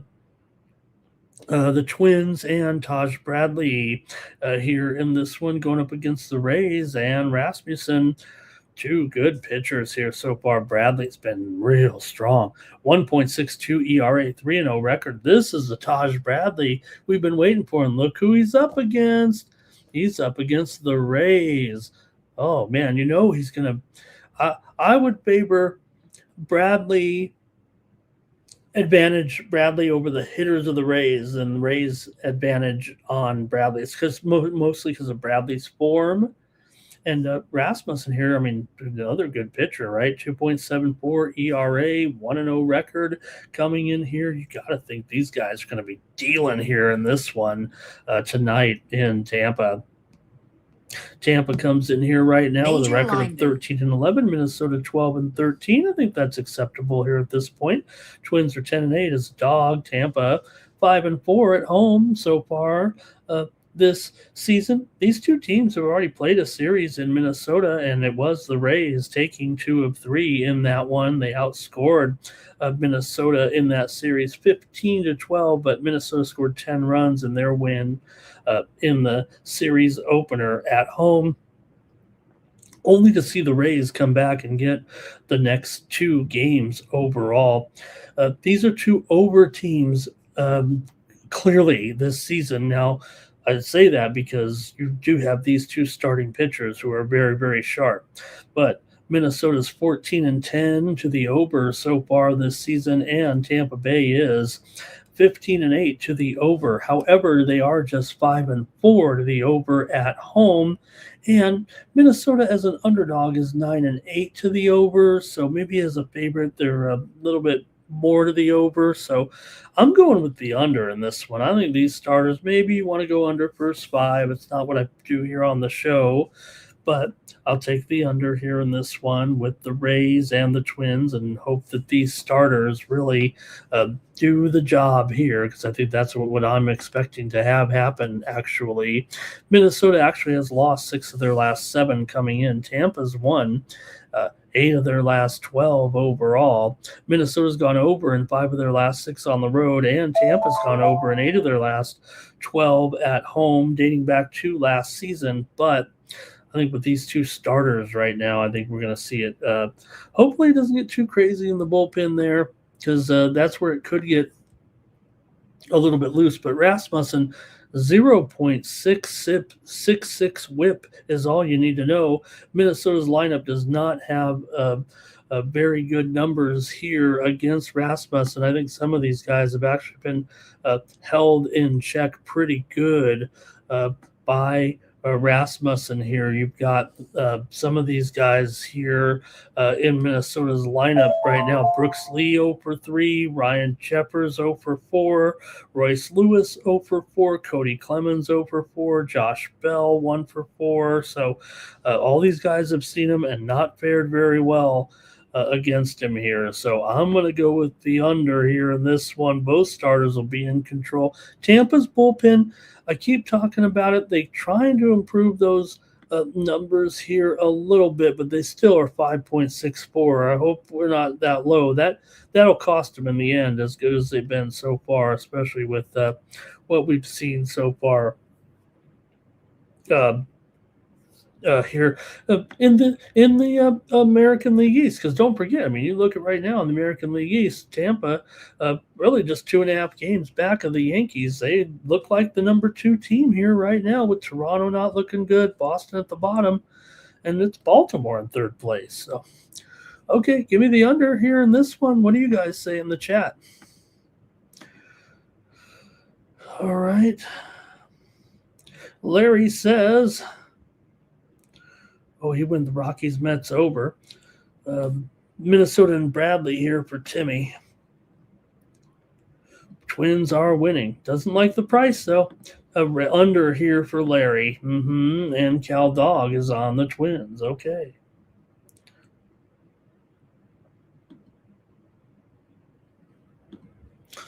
The Phillies and Braves, this is supposed to be a big series, but the Phillies right now, they were enjoying not being pointed out as such a bad losing streak because the Mets losing, but now the Mets have won 2 in a row, and now the Phillies are the team with the long losing streak, of the Braves have looked pretty good.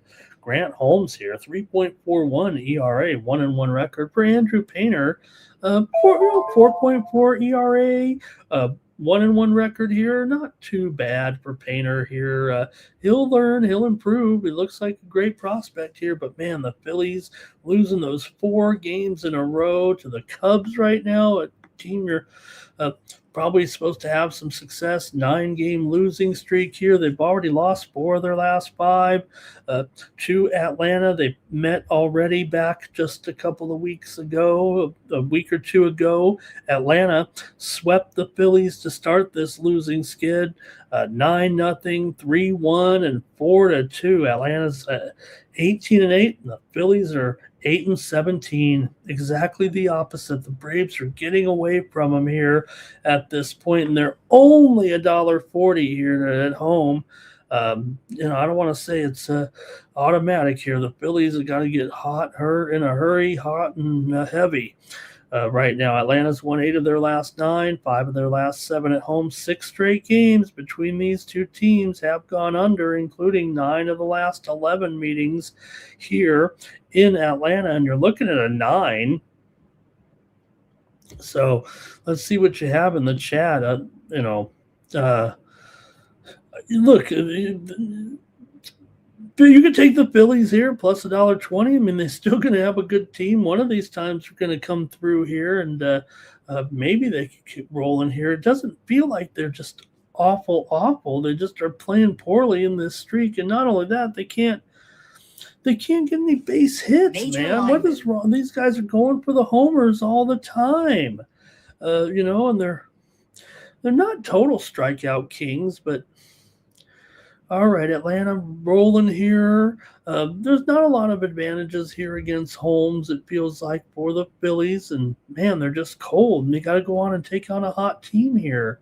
So, I don't know. I don't see many dominant guys in this lineup either here. Let me go to the chat. Dominant meaning, hot enough. I mean, we know these guys should be better at hitting baseballs right now. Here we go. Braves for Cal Dog.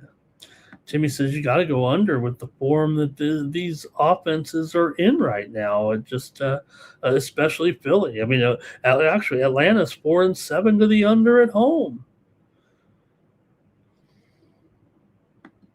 So, all right. Well, look, $1.40 might be a little bit high. Let me take the under as well. I'll go under here as my play, only because, I mean, you're really going to try the Phillies here with a rookie pitcher against Holmes, who, continues to develop here a little bit. He's looking like a pretty good pitcher overall, 1.1 whip. Painter's got a 1.36 whip coming in here right now. He's still kind of learning on the job. And Holmes actually, doesn't have that much more experience, but he's turning into a bit of a veteran kind of.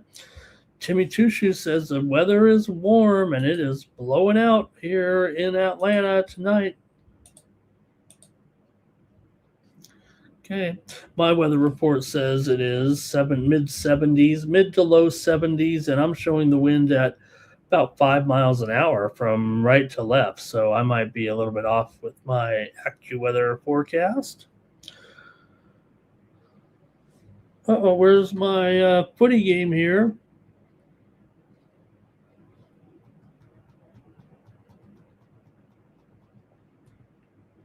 Got to get the footy game on, you guys. Come on. Larry says Phillies look bad. Nice sweep versus the Cubbies. He likes the under in the Phillies and the Braves game here. Has the game not started here right now, or is there a problem? Oh, it's at 2:40. Okay. All right. Let's keep it moving here right now. I'll take the under as my official play, but I'm kind of thinking like, good luck, Phillies. Man, they better start turning around soon. Okay, the Pirates here and the Brewers. Paul Skeens and Brandon Woodruff. Pretty good pitching matchup here for sure with Skeens, 3.27 ERA, 3-1 record. It's really better than that because still kind of trying to wear off those early runs. It's probably more like a 2.5. Brandon Woodruff here, 3.4 ERA, 2-0 record coming in for Woodruff. Brewers have lost two straight coming in. They lost that series to Detroit. Pittsburgh ended up losing that series to Texas coming in, but Pittsburgh's 9-4 as a favorite so far this season. Milwaukee is 7-5 at home overall coming into this one. You do have Pittsburgh, though, has lost 8 straight games against the Milwaukee Brewers, including the last 5 games here in Milwaukee. Now you do have Skeens. That's the whole gist of it here a little bit with Skeens. I mean, you get him in there, and things does change things a little bit. Still got to lay it on the road here, $1.35 for the Brewers here. They've lost 4 of their last 6 games at home. Pittsburgh's gone here. 8-5 to the over as a favorite. Milwaukee 7-5 to the over at home. Here they've also gone over in 4 of their last 6 games overall. So look, Skeens is always going to be the best arm on the slate. We know that. Milwaukee doesn't actually have that great of numbers against him here. You think Woodruff here, you're going to limit that hard contact. This is going to be probably a pretty low scoring game, I would think here. Now the total obviously reflects that with 7 here right now, 7 flat. So let me go to the chat first. Can't go to the chat first. Nobody's got anything on this game. All right. Well, you got schemes here. Look, maybe just matters what you get when you eventually get into the bullpen here again with Pittsburgh, but 3.65 ERA overall. Milwaukee bullpen has not been that sharp, or that sharp, 4.31 ERA here for their pen right now. But Pittsburgh 14-11, Milwaukee 13-11. But this is just a whatever it is. It's just a place where the Pittsburgh Pirates often die. So I'm gonna have to go probably with the Brewers here. They are minus 165 on the run line. I'm gonna take the Brewers plus $1.05 over Skeens. They just don't get the wins here. They don't get the wins in Milwaukee. Pittsburgh struggles here, and you're going up against a decent pitcher. So I'm going to end up going here with the Brewers in this one.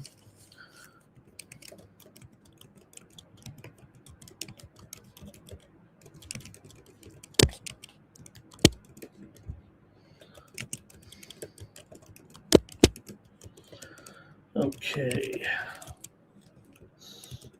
Stand by here. All right, that's it for that one. And oops.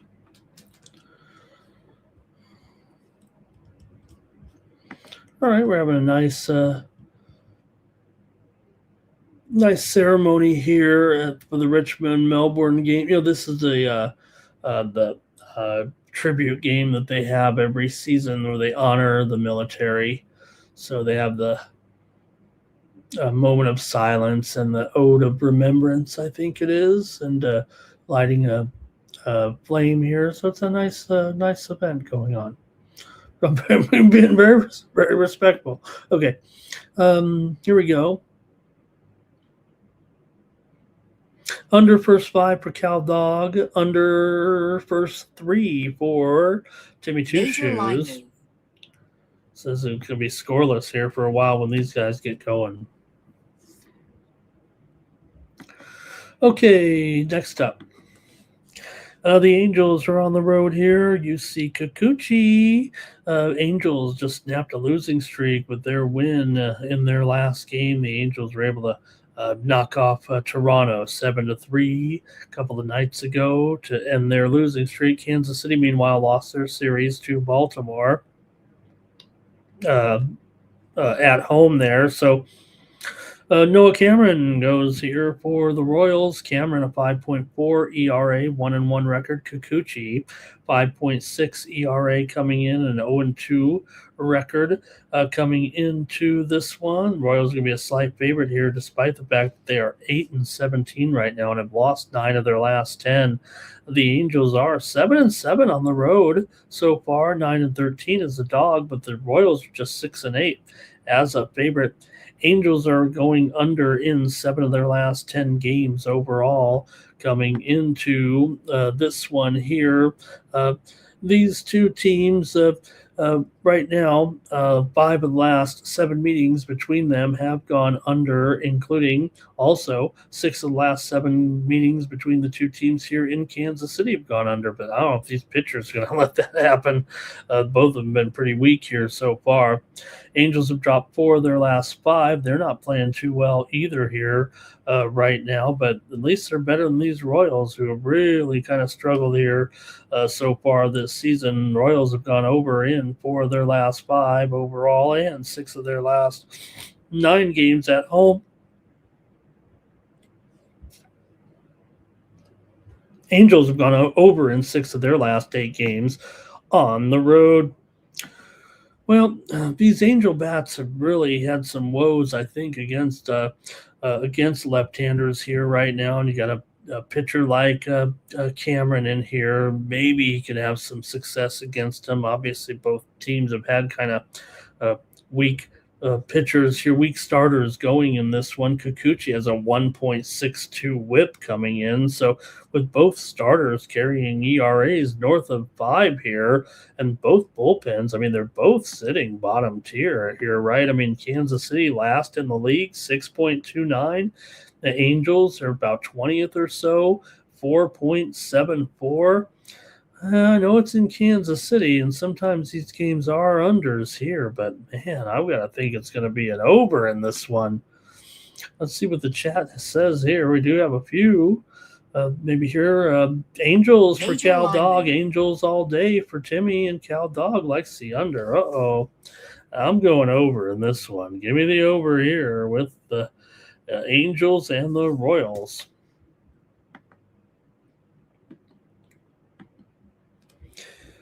Well, the Nationals and the White Sox. But hey, you know what? The Nationals 11-15, the White Sox 10-15. It's not a great matchup, but they're not eliminated. So here we go. For the Nationals here, Miles Mikolas. Miles Mikolas. Oh man, we're going to talk about him all season long. 9.15 ERA. Here for Mikolas, 0-3 record. He's been pretty much the worst starter in baseball here right now. For the White Sox, I believe it's going to be an opener here. I think Fetty gets the bulk of the work here, and I think Brian Hudson is the opener, a 1.69 ERA opening for Fetty. here. I think I got that right. Let me see if I don't have that info exactly here, but I think that that's the way this one is actually going to go down. Here in this one, Fetty 3.92 ERA, 1.11 WHIP so far. So look, Nationals, both these teams, man, a big time over team so far this season, combined 34-16 to the over. The White Sox have gone over in 8 of their last 10 games coming into this one for the Nats here. They are 8-5 on the road so far, and the White Sox are 3-6 at home. But the more you think about a team like Washington, they actually lost 4 of the last 5 against the White Sox, 2-5 in their last 7, but good on the road. So I don't know what to think here. White Sox have gone over in Major line move. 5 of their last 6 coming into this one. Total is 9.5 here. Mikolas likely to get shelled. I think the White Sox might even have a handle on this pitching situation. Give me the White Sox here in this one over the Nats, but I'm sure this White Sox offense can still travel and carry against this team here. Maybe it will be an over here, but I'm going to take the White Sox in this Major one. line move. Here is Shaq. He likes the White Sox. Who is the man? Nats team total over here for Jermaine. And Jermaine says Hudson's been strong. He's got that opener here, but can he keep this Nats offense at bay? And I don't know, Betty has been, I think Betty's the difference in this game, Timmy, when he comes in there, right? If it is indeed an opener. And look, Jermaine said, you could say that Hudson might give up a run, but he's done a pretty good job, obviously, with that ERA under 1.5, and the numbers kind of interesting there. So, Jimmy says if Mikolas is going to win, it'll be against the White, right? If he's going to win, if he's going to pitch good, period. And look, I don't want to get too bent out of shape with the, White Sox. Obviously, Washington has the much better offense here.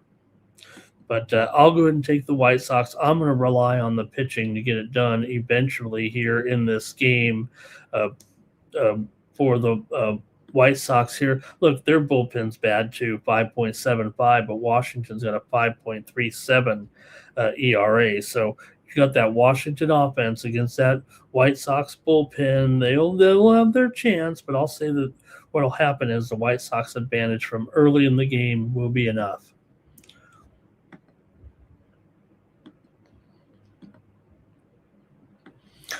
The Athletics are on the road taking on the Rangers here, and the Rangers $1.50 with Nathan Eovaldi, 5.06 ERA. Severino 6.2 ERA and an 0-2 record. That both these pitchers should be better than this.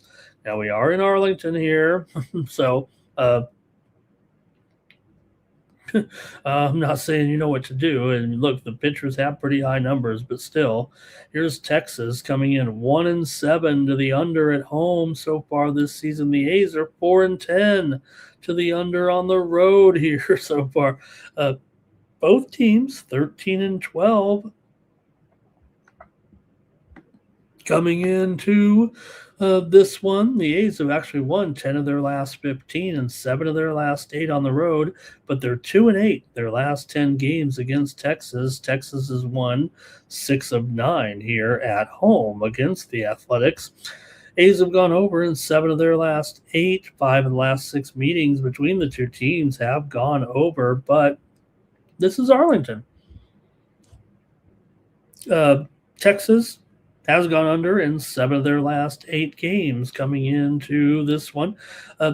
Oakland is 13-6 as a run line underdog here so far this season. And, it's not an awful price here at $1.65, but let's see what you got here in this one with the A's and the Rangers here. Nothing. Uh-oh, nothing from the chat. Uh-oh. Oh, the pressure is going to be on me to make the pick here in this one. Look, I think Severino's high walk rate is a bit of a problem here going up against a team like Texas here. Man, a dollar 50 here or so does feel kind of awkward here right now, but still, Texas did pick up a run line victory yesterday against them. These two teams did meet back last week here, a week and a half ago. Texas lost two. I'm sorry, Texas and the A's split the 4-game set at Oakland there. Texas won the first game and the last game. Texas and A's won the middle 2 games in this one. And Severino, there are several guys with some good numbers here against Severino. It has to be a little bit of concern or a little bit of to pump it up here, maybe against Sebi here in this one overall. Let me see who these guys, what we've got here. You've got, yeah, it's definitely some good hitters here with some numbers against Severino here right now. Let's see. Josh Smith, 3 for 6. Burger Time, 5 for 16 with a couple of homers. Let's see here. Jansen, 1 for 3. Jock is 3 for 8. Nimmo, 5 for 10. Man, the whole lineup here really does beat up Severino here. But again, I still kind of always favor these unders, though it feels like it. Oakland's pitching depth is an issue. Man, $1.50 is pretty pricey. I don't know if I like that at all. Anything from the chat yet in this? A's win stupidly. Sox and Nationals under there for Larry. Over for Cal Dog. You can count on the Rangers to lose a stupid one. Just when you think they should, they're not. You're right. You're right. The Rangers are not $1.50 here. I'm going to take the A's here. I can't do it on the run line at that price at $1.65. I might end up somehow getting, but I'm going to take the A's here on the money line in this one. That $1.50 is just too high. Rangers do have some good numbers against Severino, no doubt. This is the toughest game here for me. Okay, here we go. We're almost done. 4 games to go. Yankees, Astros here with Will Warren goes here, 2.49 ERA, 2-0 record for Warren. Lance McCullers Jr., 6.19 ERA, 1-1 record. The Yankees are hot. They just rolled over the Red Sox big time here, just when the pressure's on of a big series against their rivals, and they came through strong here. And $1.45 here on the road. You're going to have to lay a little bit of price here for sure. The game just went over the total here. North Queensland holding on, though, with the lead over Cronulla. But, all right, here we go. For the Yankees here, they've won 6 straight. They've won 12 of the last 16 games against Houston. Houston's dropped 13 of 17 right now. They're 10-16 overall. Yankees 16-9, 14-9 as a favorite. 8 of the last 11 games for the Yankees on the road have gone under. They've also gone under in 5 of 6. However, 5 of the last 6 games between these two teams have gone over. Houston's been going over 9 of their last 11 at home. However, the Yankees are 3-8 to the under on the road, 8-13 to the under as a favorite. Houston 9-4 to the over at home, and 7-2 to the over as an underdog. But when these two teams meet, like I said, it's usually been a bit of an over here. Let's see what you guys have in the chat in this one. Obviously, the two teams met there in September of last year in a 3-game set in Houston. Here was 2-1. Yankees got the series victory. Let's go to the chat here. Anything in this one? Rangers money line. Oops. Cal Dogs on the Yankees. All right, Warren's been sharp. The Astros are not very good against him, actually. Got to give the edge to Warren here, kind of $1.45 or so. Definitely don't want to be laying too many $1.45s on the show here, but you can only go one way or the other. And I think the Yankees keep going here. Houston's bullpen total liability here right now, 5.75 ERA. McCullers inconsistent for sure in this one. Maybe I should go to the total with the lopsided line here. It's just that the total does feel a little bit awkward. You got, like I said, one team totally an over team here right now. That would be the Houston Astros, while the Yankees are a total under team right now. But if the Yankees are going to win, it's going to go under. So give me the under here in this one. That's not the handicapping conclusion. I just happen to think Warren's been sharp enough here. I'm worried about the Houston bullpen and the Yankee bats, but they are on the road, so maybe a little bit of suppression there, and you're dealing with a 9. So I'll go under. Rangers money line here for Larry. Yankees for Cal Dog. Timmy says, just when you think the Rangers should have an easy one, then they trail by 5 early because they're stupid. Mariners and Cards here in this one. Mariners on the road trying to fix things. They're 11-15. The Cardinals are 14-10. George Kirby, 2.97 ERA, 3-2 record. Andre Palante, 4.05 ERA, 2-1 record. Pretty big number here for the Mariners, no matter how you look at it. The Mariners are just not producing enough on the road offensively here to think that they're going to get anything to cover that line right now. Seattle 11-15 overall, but 1-8 on the road. Cardinals and 13-9 as a dog. The 13-9 as a dog, and the Mariners are 10-13 as a favorite. Seattle 8-15 as a run line favorite. Cardinals 13-9 as a run line underdog. Yeah, take a little insurance. Take the Cardinals on the run line here, minus $1.30. We've been taking them on the money line. That's fine, but at $1.30 with Kirby, give him a little bit of credit here. Kirby's been pretty good. Palante, though, is not awful so far. So let's see what you have. I'm going to take the run line already on the Cardinals. I've got to do that. Look, Kirby does give Seattle an edge. The Cardinals don't have a lot of strong success against high command arms like Kirby's. Kirby does control contact. This matchup is historically a low-scoring game, but again, they just meet a few times a year here right now. Give me the Mariners here on the run line in this. I'm sorry, the Cardinals on the run line in this one. Cards at home for Cal Dog. Timmy's on the Cards, and Kirby can be got on the road, and so can the Mariners. 1-8 so far. And look, the offense, if you're not getting it done at home, I mean, Timmy here says the under looks good. Couple more here. Cubs on the road taking on the Dodgers. Here come the Cubs with their 9-game winning streak. But they're going up against Emmett Sheehan here, a 5.85 ERA, 2-0 record. Tyone, 3.97 ERA, 1-1 record. Good winning streak for the Cubs, man, 9 in a row. But this is a big series. Dodgers,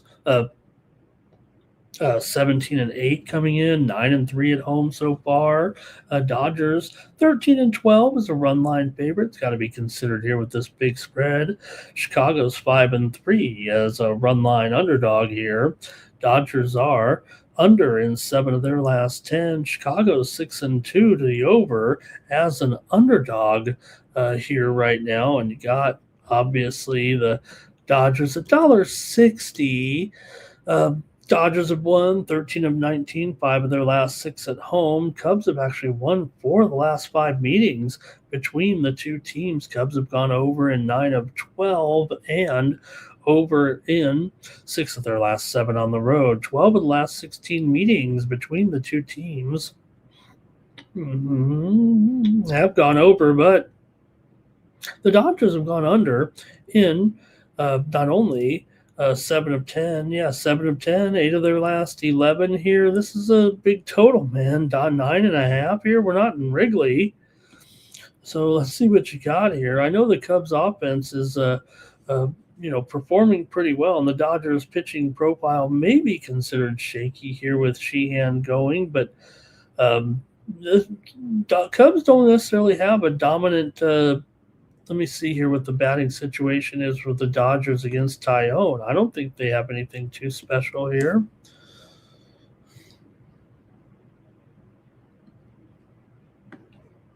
Might not have enough data here. Let's see. Teoscar, 5 for 18. Tucker, 4 for 10. Ohtani, 3 for 10 with 2 homers. Teoscar has 2 homers too. Man, the Dodgers might have a pretty good performance here. 9.5. Boy, these offenses could be clicking, huh? Let me go to the chat here real quick. We're almost done with the show. I'm going to watch some footy, finish my pizza. Okay, here we go. Cubs money line maybe here for Timmy. Cubs for Cal Dog. Cubs on the run line maybe, huh? The Cubs match up, says Timmy. The bullpens are sus.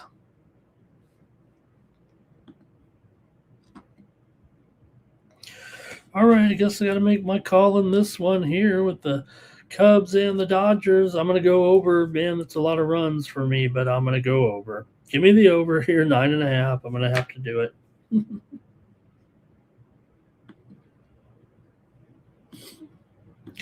Marlins and Giants here. Sandy in action here. 2.80 ERA. Hauser, 5.4 ERA. 0-2 record here. Miami's won 3 of 4 coming into this one, and maybe they are the better team here right now. They're 12-13, but 2-7 on the road. 10-6 as a favorite. San Francisco, 5-8 at home so far. 11-14. Overall for Miami, they've dropped 8 of 12, but they actually won 4 of the last 5 meetings between these two teams. Also, San Francisco's won 5 of 7 coming in, but San Francisco's gone under in 5 straight games at home, and for their last 5 overall, 14 of the last 19 meetings between these two teams have gone under. You got Sandy in here with good numbers here right now, and Hauser, maybe not so much, but let's see what you think here in this one. Alcantara, look, I think I'm willing to throw out all of last season. I still think he got one of the best arms in the game here. If he's healthy, he's back on. It feels like he's back on. It feels like he's healthy. So I expect Sandy of 2 years ago and beyond all that. The Giants don't show a lot of success against him, this current lineup. Here against Sandy right now. Let me see if we can track down some of the numbers here, maybe with this. If they're too crazy, Devers 1 for 6, Adames 2 for 8. So not a lot of experience against Sandy. You got a couple guys, Arise 2 for 5. Chapman has a homer off of him. So let's see if the chat goes. This is the final game, and the show is over here. Look, what's the wind like tonight in Oracle? 10 miles an hour out to center. When you got a wind at Oracle and weak contact profiles and 2, I'd have to say under-trending teams, right? Especially San Francisco, 4-8 at home, 4-11, 4-8 to the under at home, 4-11 to the under as a dog. Give me the under in this one in San Francisco. We just saw those games where the Dodgers go under. This is going to be an under here for sure, right? Give me the under in the Marlins and the Giants here on Friday night. I guess that's it for Night Moves here. Like I said, be a great day of some great action here. There's also one game in the UFL with the DC Defenders and the Birmingham Stallions. Man, DC's been good here so far. I'm going to go under, though, in that one. Give me a play in that one. DC and Birmingham tomorrow in the UFL, like under 43 there. You can get 44.5 right now, I think, out there. I like the under in this one. That's my pick in the UFL. I guess that's it for Night Moves. I got to take a deep breath there every time I want to burp my pizza. Let's see what you got here. Thank you to everybody joining me here in the chat tonight. Cal Dog took the Marlins. Larry went under. St. Louis and Mariners back there. Thank you. Hello to Young Mooch. Nice to see you today. He cashed a big parlay there. He likes the Marlins. Larry says, "Go Cubs, go, go Cubs, go." And is that it, you guys? Thank you, everybody. Nick, good to see you in there and watched all the show. Watch the show tonight. Great job on your show with Dylon there. You know, I'm watching. I'm just watching the games, watching you guys. I'd love to join you, but you guys do such a good job. You don't need me getting in the way. Let's see here. Young Mooch may go to that Miami. You may go to the Giants game there just to see Sandy. Thank you, guys. Great job. That's it for Night Moves. And thank you for spending 2 hours plus with me here. We'll be back tomorrow with more action on Saturday, including NBA, NHL, and Major League Baseball. So you want to join me here then. Don't forget, go to Tony'sPicks.com and hey, get my tennis picks here. They're underway right now. So got a few picks left over there. Check them out over at Tony'sPicks.com. Cranula's scored, but I think we're going to get there, you guys, with North Queensland. It's a close game here now, 42-32 of the try comes home, but I think we can get that one there. And also in my footy game here, Richmond leads Melbourne 13-7. We're on Melbourne minus 37.5. They better get going here. And under 187.5 there eventually. So thanks, you guys. Really appreciate it. Good job, everybody in the chat. And we'll be back tomorrow. See you then. For the Tony's Picks YouTube channel, I'm Ramon Scott. Good night from Las Vegas.